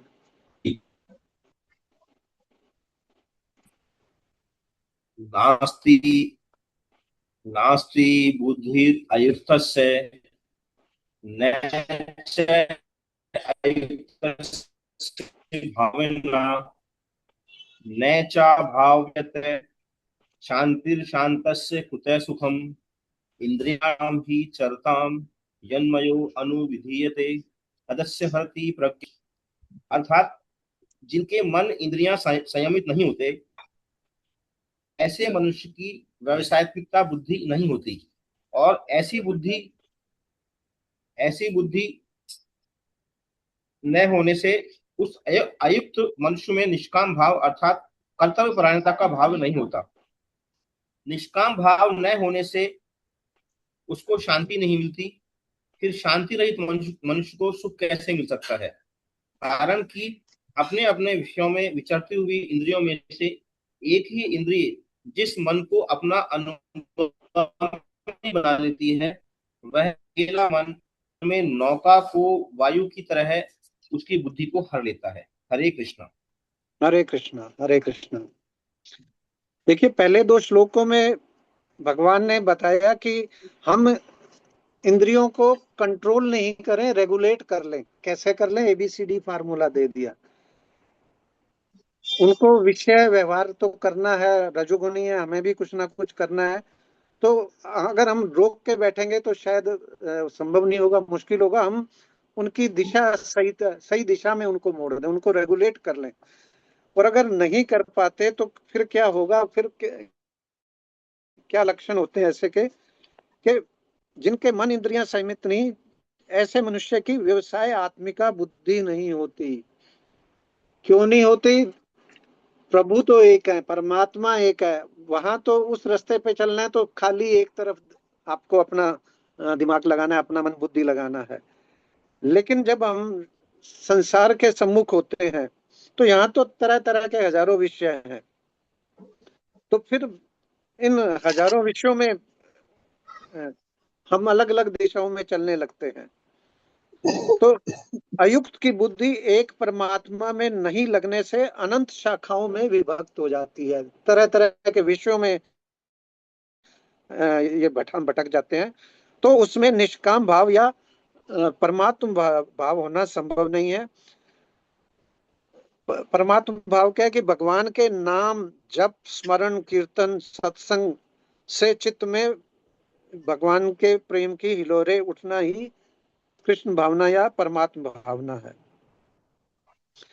सुख और शांति एक दूसरे से जुड़े हुए हैं। धन संपत्ति, मान बढ़ाई, भौतिक सुविधाएं, ये सब शरीर को आराम तो उपलब्ध करा सकते हैं, लेकिन जो हमारी आत्मा है उसके मूल स्वभाव क्या है? लव, पीस एंड ब्लिस, प्रेम, शांति और परमानंद। तो वो कब मिलेगा? क्या ये सांसारिक चीजों से मिलेगा या जब हम अपने अंशी से मिलेंगे? तो भगवान श्री कृष्ण ही इस संसार तत्व की जड़ है। आगे 15वें अध्याय में हम पढ़ेंगे कि ये पूरा संसार एक उल्टे वृक्ष की तरह है। ये पत्तियां, ये शाखाएं, ये अलग अलग विषयों के रूप में हमें दिखती हैं और इनका जो जड़ में भगवान स्वयं है। तो जब तक हम जड़ का पोषण नहीं करेंगे तब तक सुख शांति मिलना संभव नहीं है। पायो जी मैंने राम रतन धन पायो, तो वो तो तभी मिलेगा जब हम एक ही अपने असली स्वरूप के तरफ सम्मुख होंगे। और नहीं तो जीवन भर जैसे दौड़ते भागते दौड़ते हमने निकाल दी, उन्हें कामयाबी में सुकून नजर आया तो वो दौड़ते चले गए। हमें सुकून में कामयाबी नजर आई तो हम ठहर गए। ठहर गए मतलब अपने स्वरूप में स्थित हो गए। अब ये जो दूसरा श्लोक है 67 के, मनुष्य जीवन के परम उद्देश्य को पहचान कर उससे लगातार दृढ़ करते रहना और इंद्रिय संयम करना, जो दो बातें हम लगातार अभी आज समझ रहे हैं, ये दोनों परमात्म प्राप्ति के उद्देश्य के लिए बहुत आवश्यक है। अन्यथा तो फिर संसार में तो तरह तरह के विषय हैं और इसमें मन भटकता रहेगा। तो परमात्म प्राप्ति के कच्चे निश्चय को दबाकर ये मन भोग बुद्धि पैदा कर देता है और फिर हमारा पतन करा देता है। और देखिए हमारी कितनी 5 इंद्रियां हैं। तुलसीदास जी ने देखिए कितनी सुंदर बात कही है, अली पतंग मृग मीन गज जरत एक ही आंच। यानी कि ये 5 अलग अलग योनियों की इन्होंने बात की है कि इनके पास एक ही इंद्री होती है, उसके बावजूद उनका क्या हाल है। ये यहाँ कह रहे हैं, अली पतंग मृग मीन गज जरद एक ही आंच, तुलसी वे कैसे जिए जिन्हें सतावे 5। हम मनुष्य के फिर कैसे बचेंगे जिनकी 5 इंद्रियां हैं। जैसे भंवरा फूलों की गंध से लोभ में फंस जाता है, उसके खाली गंध एक ही इंद्रिय है। पतंगा अग्नि की सुंदरता रूप पर, हिरण मधुर संगीत पर, मछली अपने भोजन अर्थात जीवा के स्वाद से, और हाथी हथनी के अंग संग की स्पर्श की कामना से फंस जाते हैं। अर्थात इन प्राणियों की सिर्फ एक ही इंद्रिय इनका पतन करा देती है और हम मनुष्य के तो 5 इंद्रियां हैं, हम कैसे बचें। तो लगातार हमें भगवत प्राप्ति का दृढ़ उद्देश्य बनाकर अपने विवेक को जागृत कर परमात्मा प्राप्ति का निश्चय लगातार बनाकर और इंद्रियां संयम को दृढ़ कैसे करें, ये चर्चा हम कर रहे हैं। और उस पर नहीं करेंगे तो फिर हमारा कल्याण मुश्किल है, ये भगवान यहाँ कह रहे हैं। और जो इस मार्ग पे सफलता पूर्वक चल लेता है, जिसकी इंद्रियां सर्वथा वश में है, ऐसे युक्त पुरुष की स्थिति का वर्णन अब भगवान कर रहे हैं। युक्त पुरुष व साधारण मनुष्य में अंतर क्या है, ये भी भगवान बता रहे हैं। तो निवेदन जी भैया, आदरणीय मधु दीदी से, श्लोक संख्या 68-69। जी हरे कृष्णा। हरे कृष्ण। तस्माद्यस्य महाबाहो निग्रहीतानि सर्वशः इन्द्रियाणि इन्द्रियार्थेभ्यः तस्य प्रज्ञा प्रतिष्ठिता, या निशा सर्वभूतानां तस्यां जागर्ति संयमी, यस्यां जागृति भूतानि सा निशा पश्यतो मुने। सॉरी। इसलिए हे महाबाहो, जिस मनुष्य की इंद्रियों के विषयों से सर्वथा वश में की हुई है, उसकी बुद्धि स्थिर है। संपूर्ण प्राणियों की जो रात परमात्मा से विमुखता है उसमें संयमी मनुष्य जागता है, और जिसमें सब प्राणी जागते हैं, भोग और संग्रह में लगे रहते हैं, तत्व को जानने वाले मुनि की दृष्टि में वह रात है। हरे कृष्ण। हरे कृष्णा हरे कृष्णा। भगवान क्या कह रहे हैं कि जिस मनुष्य की इंद्रियों के विषयों से सर्वथा वश में की है। हमने पिछले श्लोकों में समझा कि विषय हमारी इंद्रियों को ललचाते हैं, इंद्रियां मन फिर हमारी बुद्धि को, और बुद्धि फिर हमारे विवेक को हर लेता है। तो जिनके इंद्रियों ने विषयों पे कंट्रोल कर लिया है, उनकी बुद्धि स्थिर है। भगवान यहाँ पूरी तरह से इंद्रिय निग्रह की बात कर रहे हैं कि इंद्रियों और मन पे पूरा कंट्रोल हो और उनका विषयों की तरफ बिल्कुल खिंचाव नहीं हो, उनसे बिल्कुल प्रभावित नहीं हो। चाहे एकांत में हो, चाहे संसार में हो, चाहे हिमालय पे हो, चाहे घर पे हो, हमारा व्यवहार एक सा होना चाहिए और हमारा संकल्प, हमारा लक्ष्य अटल होना चाहिए। प्रभु प्राप्ति की इतनी तीव्र इच्छा, इतनी ऐसी छटपटाहट होनी चाहिए कि फिर ये चीजें हमें प्रभावित नहीं करें। तो सुखदेव जी कहते हैं कि श्री कृष्ण कथा का श्रवण जीव की पाप वृत्ति को पूर्णतः नष्ट करके भगवान में नैष्टिक रति उत्पन्न करने वाला है। और इसके बाद इंद्रियां चाहे हमें फिर इंद्रियों का संग भी करें, विषयों का संग भी करें, फिर उस तरफ खिंचाव नहीं जाता है। एक बार आपने इधर प्रभु के सम्मुख हो गए, वो परमानंद का जब आपने एक बार स्वाद ले लिया, तो फिर ये छोटे छोटे सुख भोग आपको प्रभावित नहीं करते हैं। और ये एक प्रसंग है कि भरत जी प्रभु श्री राम से मिलने जा रहे थे, रास्ते में भारद्वाज ऋषि के आश्रम में रुके और उन्होंने आवाभगत की और समस्त रिद्धि सिद्धियों को न्योता देते हैं और भरत जी की कुटिया में सब तरह के सुख भोग और सारी तमाम चीजें प्रस्तुत कर देते हैं। लेकिन ये समस्त भोग ऐश्वर्य भरत जी की सेवा के लिए पूरी रात रहते हैं, लेकिन वो बिल्कुल उनसे असंग रहकर, एक निष्ठ होकर भगवान श्री राम के चरणों की स्मृति में ही लगे रहते हैं। इसलिए उन भोगों से उनका मन में एक भी तनिक विचार भी नहीं आता है। तो इस तरह से जब इस स्थिति में आ जाते हैं तो फिर इस तरफ आपका मन भटकता नहीं है। अब इसी में दूसरा जो श्लोक है, परमात्मा प्राप्ति के अपने वास्तविक लक्ष्य को भूलकर भोग ऐश्वर्य में फंसे सांसारिक मनुष्यों का दिन रात परिश्रम करना, ये जो हम सुबह से शाम और पूरी जिंदगी भागे जा रहे हैं, जो तत्वदर्शी हैं, जो जिन्होंने इस चीज को समझ लिया, उनके लिए ये रात है। और इसीलिए वो कहते हैं हजारों में कोई एक मनुष्य इस अपने जीवन का लक्ष्य को पहचान कर इसका सदुपयोग करने का प्रयास करता है और इस स्थिति को प्राप्त कर पाता है। तो उनको भगवान यहाँ संयमी कह रहे हैं और उनके इस प्रयास को ही जागृति कह रहे हैं।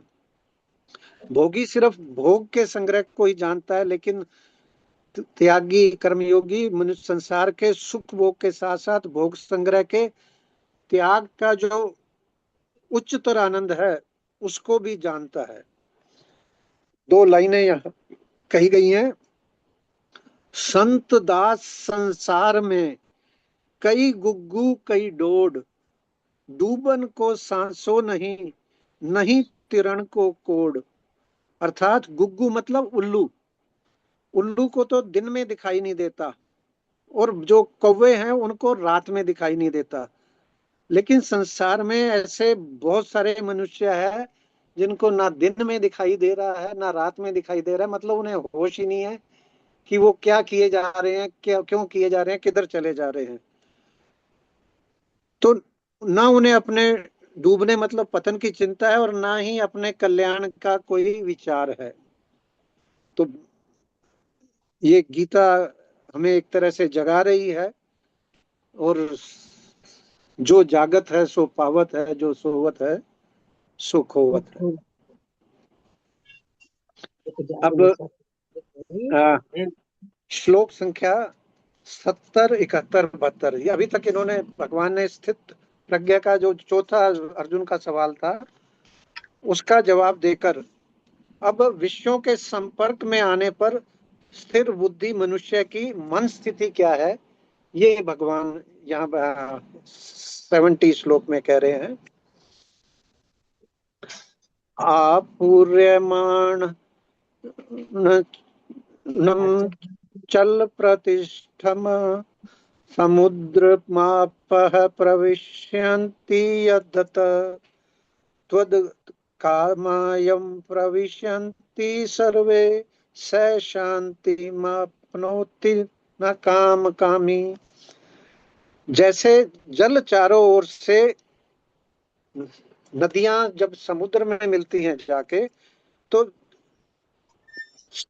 जल चारों ओर से जल द्वारा परिपूर्ण समुद्र में मिलता है, लेकिन समुद्र अपनी मर्यादा में अचल रहता है। स्थित प्रज्ञा स्थिर बुद्धि मनुष्य की कंपैरिजन भगवान सागर से कर रहे हैं। नदियों में तो ज्यादा सा पानी आता है तो पानी किनारों को तोड़ के फैल जाता है, लेकिन सागर में लगातार सभी नदियों का पानी आता है, लेकिन सागर अपनी स्थिति में स्थित रहता है, अचल रहता है। तो ऐसे ही संपूर्ण भोग पदार्थ जिस संयमी मनुष्य को विकार उत्पन्न किए बिना ही प्राप्त होते हैं, वही मनुष्य परम शांति को प्राप्त होता है, भोगों को कामना वाला नहीं। जिसमें भोगों की कामना है उसको नहीं प्राप्ति होगी, लेकिन जिसने कंट्रोल कर लिया है और जिसमें कोई काम की इच्छा नहीं है, ऐसे स्थित प्रज्ञा को संपूर्ण भोग पदार्थ प्राप्त भी होते हैं, तो वो मनुष्य परम शांति को प्राप्त होता है। विषयों का संग तो छूट गया, लेकिन रस बुद्धि, हमने पिछले श्लोकों में भी चर्चा किया, अभी रस बुद्धि नहीं गई। तो इनकी पहचान है कि भोग संग्रह के खूब अवसर आने पे भी स्थित प्रज्ञा के मन में कोई विकार नहीं आएगा। हम जैसों के मन में तो जैसे ही वापस मौका आया फिर लहर उठ पड़ेगी, और जो स्थित प्रज्ञा हो गया है वो, उसको मौका भी मिलेगा तो भी कोई इच्छा नहीं जगेगी। तो कैसे नहीं जगेगी? जैसे समुद्र में नदियों का जल मिलता है लेकिन समुद्र स्थित रहता है, ऐसे ही स्थिर बुद्धि युक्त भगवान को पाकर अचल हो जाता है, इस आवागमन से जीवन मृत्यु से मुक्त हो जाता है। स्थिर बुद्धि होने से कर्मयोगी वासनाओं और विषय के संपर्क में आने पर भी अचल रहता है। और दूसरे मनुष्य जैसे छोटी सी नदी में जरा सा भी पानी आ जाए तो उसके किनारों को तोड़कर पानी बहने लगता है। तो ऐसे ही थोड़ा सा धन मिलने पे आम मनुष्य, दुष्ट मनुष्य इतराने लगते हैं, लेकिन स्थिर बुद्धि मनुष्य को कामनाएं आदि विचलित नहीं करती, बिल्कुल निर्लिप्त हो जाता है वो इन चीजों से। अब स्थित प्रज्ञा कैसे चलता है, इस चौथे प्रश्न का उत्तर इस 71 श्लोक में भगवान उपसंहार कर रहे हैं। विहाय कामान्य सर्वा पुमांश्रति निस्पृह निर्ममो निरंकार शांतिमधिगच्छति। जो मनुष्य संपूर्ण कामनाओं का त्याग करके स्पृहा रहित, ममता रहित, अहमता रहित, तीन चीजें कही, इनकी विवेचना भी हम करेंगे कि जो मनुष्य संपूर्ण कामनाओं का त्याग कर स्पृहा रहित, ममता रहित, अहमता रहित होकर आचरण करता है, वह शांति को प्राप्त होता है। देखिए, ये जो सूक्ष्म कामनाएं होती हैं, ये इसको स्थूल माना गया है। कामनाओं से भी सूक्ष्म किसको माना गया है? स्पृहा। बहुत ही सूक्ष्म रूप में होती। और स्पृहा से सूक्ष्म किसको माना गया है? ममता को। और ममता से भी सूक्ष्म किसको माना गया है? अहमता को। तो कामना से स्पृहा, स्पृहा से ममता, ममता से अहमता सूक्ष्म है। और भगवान कह रहे हैं स्पृहा रहित, ममता रहित, अहमता रहित होकर जो आचरण करता है वो शांति को प्राप्त होता है। संपूर्ण कामनाओं के बाद ही व्यक्ति निष्प्रह हो सकता है। कामना स्पृहा नहीं रही तो निष्प्रह हो गया। शरीर संसार से सुख लेकर सुख, सूक्ष्म कामना को स्पृहा कहा गया, हमने पहले भी चर्चा की है। निष्प्रह व्यक्ति पथ कुपथ्य का ध्यान रखता है, शरीर संसार की सार संभाल भी करता है, लेकिन निष्प्रह मतलब जिसके कोई स्पृह नहीं रही, कोई कामना नहीं, लेकिन उसके मन में शरीर संसार का आश्रय नहीं होता, वह संसार मात्र के प्रति उदासीन होता है। अब इसी में भगवान जो दूसरी लाइन में निर्ममो निरहंकार की बात कर रहे हैं, तो निर्मम से मतलब निर्दयी या उस तरह से नहीं होना है, किसी भी तरह से ममता, निर्मम से आशय क्रूरता या दया रहित नहीं होने के अपितु शरीर को अपना नहीं मानने से है। शरीर संसार का भी, जब शरीर को हम अपना मानते तो फिर हम संसार के सम्मुख हो जाते हैं। शरीर संसार का बीज है, तो जब तक शरीर से ममता है तब तक संपूर्ण संसार से भी ममता मोह संबंध बना रहता है। तो हमें लगता है कि ममता छोड़ना मुश्किल काम है, लेकिन जब हम ये हो जाए कि हम शरीर नहीं आत्मा है और शरीर से हम मोह छोड़ दें, तो ये ममता अपने आप छूट जाएगी। कामनाएं छोड़ी तो स्पृहा रहित हो गए, फिर शरीर संसार के प्रति मोह छोड़ा तो ममता रहित हो गए। तो अब अहमता क्या है? ज्ञान मार्ग में हम समझेंगे कि ये जो देहाभिमान है या मैंपना जो हम सब में होता है कि मैं हूं, शरीर हूं ये, या मैं ज्ञानी हूं, ये जो मैंपना है इसको अहमता है। जीव मात्र परमात्मा का अंश है, अपनी इस सच्ची पहचान को भूलकर और परमात्मा से विमुख होकर प्रकृति के किसी एक अंश से अपना संबंध मानने में अहम का जन्म होता है। ममता और अहमता वास्तव में सत्ता है नहीं, ये असत्य है, ये हम लगातार समझ रहे हैं। तो सुखासक्ति दृढ़ होने से इसकी सत्ता दिखाई देती है। हम इनसे सुख की चाहना रखते हैं, इसलिए हमें इनमें सत्ता दिखाई दे रही है।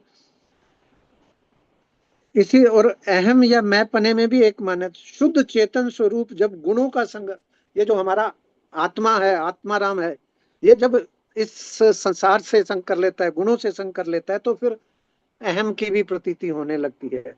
तो कामना, ममता, अहमता में अहमता सबसे मुख्य सूक्ष्म है, लेकिन वैसे देखा जाए तो सबसे मुख्य है।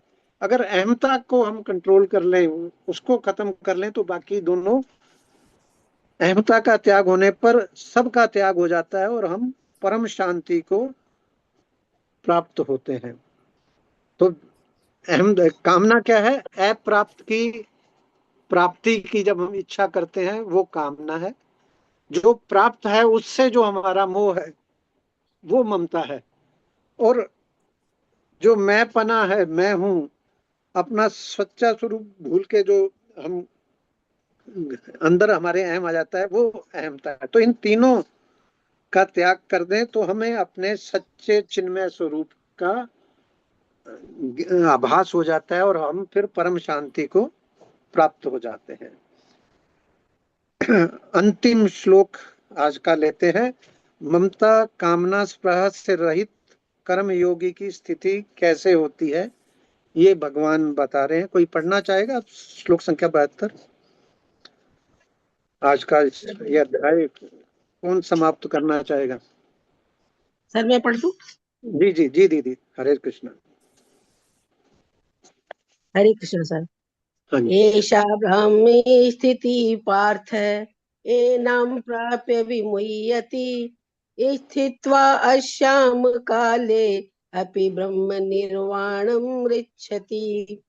हे प्रथानंदन, यह ब्राह्मी स्थिति है, इसको प्राप्त होकर कभी कोई मोहित नहीं होता। इस स्थिति में यदि अंतकाल में भी स्थित हो जाए तो निर्वाण शांत ब्रह्म की प्राप्ति हो जाती है। हरे कृष्णा। हरे कृष्णा, हरे कृष्णा दीदी। देखिए, ब्रह्म के जो चेतन स्वरूप ब्रह्म सर्वव्यापक है, इस सत्य का बोध हो जाना ही ब्राह्मी स्थिति है।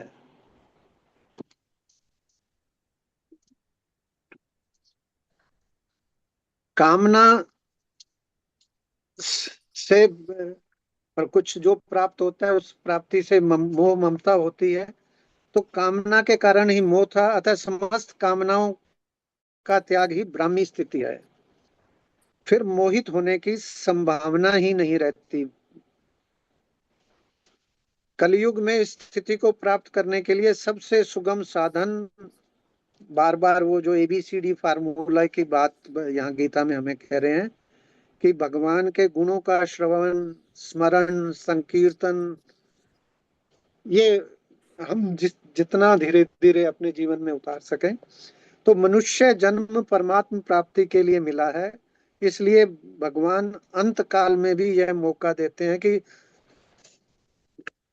एक गीता में हम आगे पढ़ेंगे कि हमने पूरे जीवन में कोई सत्कर्म नहीं किया, भगवान का नाम नहीं लिया, तो पापी से पापी व्यक्ति भी अगर अंत काल में भगवान का नाम ले रहे हैं, हमने नारायण का जो एक अजामिल का जो किस्सा सुना था, अंत काल में भी भगवान का नाम ले ले तो उसका कल्याण हो जाता है, ब्राह्मी स्थिति को प्राप्त हो जाता है। तो सुखदेव जी कहते हैं मनुष्य जन्म का सर्वोच्च लाभ यही है कि अंत समय में उसे भगवान की स्मृति बनी रहे। बहुत चतुर हम लोग हैं, हम सोचते हैं अंत समय में भगवान का नाम ले लेंगे, लेकिन हमें किसी को नहीं मालूम कि अंत समय कब आएगा। और अंत समय जब आएगा तो जो जिस तरह का जीवन हम जीते हैं, जिस तरह की हमारी प्रवृत्ति होगी, फिर अंत समय भी वही विचार रहते हैं। तो ये भगवान स्मृति का अभ्यास हम जितना जल्दी शुरू कर लें वही हमारे लिए कल्याणकारक है। यही परम सिद्धि है, यही परम कल्याण है, यही भगवान हमें कह रहे हैं। और इसी का एक छोटा सा प्रसंग है कि एक खटवांग जी थे, वो देवासुर युद्ध में देवताओं की सहायता के लिए गए और उनकी तरफ से लड़ाई की, और उस लड़ाई में उनका राजपाट, कुल वंश सब खत्म हो गया। और जब ये देवासुर संग्राम समाप्त हुआ, लौटते समय देवताओं ने उनसे कहा कि क्या वर मांगे, तो उन्होंने पूछा कि मेरी मृत्यु में कितना समय शेष है, तो उन्हें बताया गया कि केवल 2 घड़ी। तो उन्हें बड़ा पश्चाताप हुआ कि जो काम करना था वो तो किया नहीं। तत्काल आर्त भाव से भगवान को याद करने लगे। वो सौभाग्यशाली थे, उन्हें पता चल गया कि 2 घड़ी बाद उनका समय आ गया है। तो भगवान को याद करने लगे, अपने चित्त को पूरी तरह से भगवान में लगा दिया और 2 घड़ी में ही ब्राह्मी स्थिति को प्राप्त हो गए। हरे कृष्णा, हरे कृष्णा। ओम तत्सदिति श्रीमद् भगवद गीता सुपनिषत्सु ब्रह्म विद्यायाम योग शास्त्रे श्री कृष्ण अर्जुन संवादे सांख्य योग नाम द्वितीय अध्याय, ये द्वितीय अध्याय हमारा आज संपन्न होता है। तो अभी तक जो चर्चा की है उस पे कोई बात आप कहना चाहें, कुछ पूछना चाहें, तो आप सबका स्वागत है।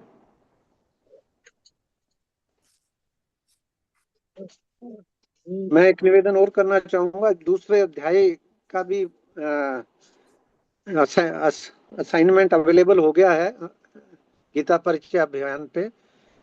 तो इन असाइनमेंट को भी हम नियमित करते चलें। इससे संबंधित जो भी क्वेश्चन दूसरे अध्याय से बनेंगे, एक कंपाइलेशन मुझे मिला है, वो मैं ग्रुप में आपसे शेयर कर लूंगा। वो आपको इस असाइनमेंट को हल करने में हेल्पफुल रहेगा। तो असाइनमेंट आवश्यक है, यही एक विनम्र निवेदन है। तो अगर कुछ असाइनमेंट कैसे वो उसमें सबमिट करना है? मैंने तो जब ऐप खोला गीता परिचय का, तो उसमें तो पता नहीं क्या आ रहा है कि अभी नहीं है, कुछ नहीं है, ऐसा अवेलेबल नहीं है, ऐसा ही मैं आ देख रहा लेता था। हूँ। वैसे तो मैंने परसों ही सबमिट किया है। मैं भी प्रयास करता हूँ कि असाइनमेंट आप सबके साथ करता जाऊं। परसों था, पर अगर आजकल में कुछ है तो टेम्परेरी कोई ग्लिच आ जाता है, अदरवाइज अवेलेबल रहता है। पहले अध्याय का असाइनमेंट आप कर चुके हैं? जी नहीं किया, मैंने ऐप खोला तो उसमें पता नहीं ऐसे कुछ लिखा हुआ ही आ रहा था, तो मैं समझ में ही नहीं आया मेरे को कि मैं कैसे करूं उसको। मैं इसका एक स्क्रीनशॉट लेके ग्रुप में शेयर कर देता हूँ किस तरह से करना है।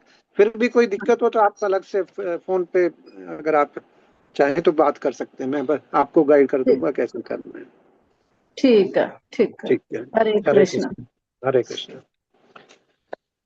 गोविंद जय जय गोपाल जय जय गोविंद जय जय जय गोपाल गोपाल जय जय जय राधा रमण हरि गोविंद जय जय राधा रमण रमण हरि हरि गोविंद गोविंद जय जय जय गोविंद जय जय गोपाल जय जय गोविंद जय जय जय जय गोपाल गोपाल जय जय जय जय राधा रमण हरि गोविंद जय जय राधा राधा रमण रमण हरि गोविंद जय जय हरे कृष्ण।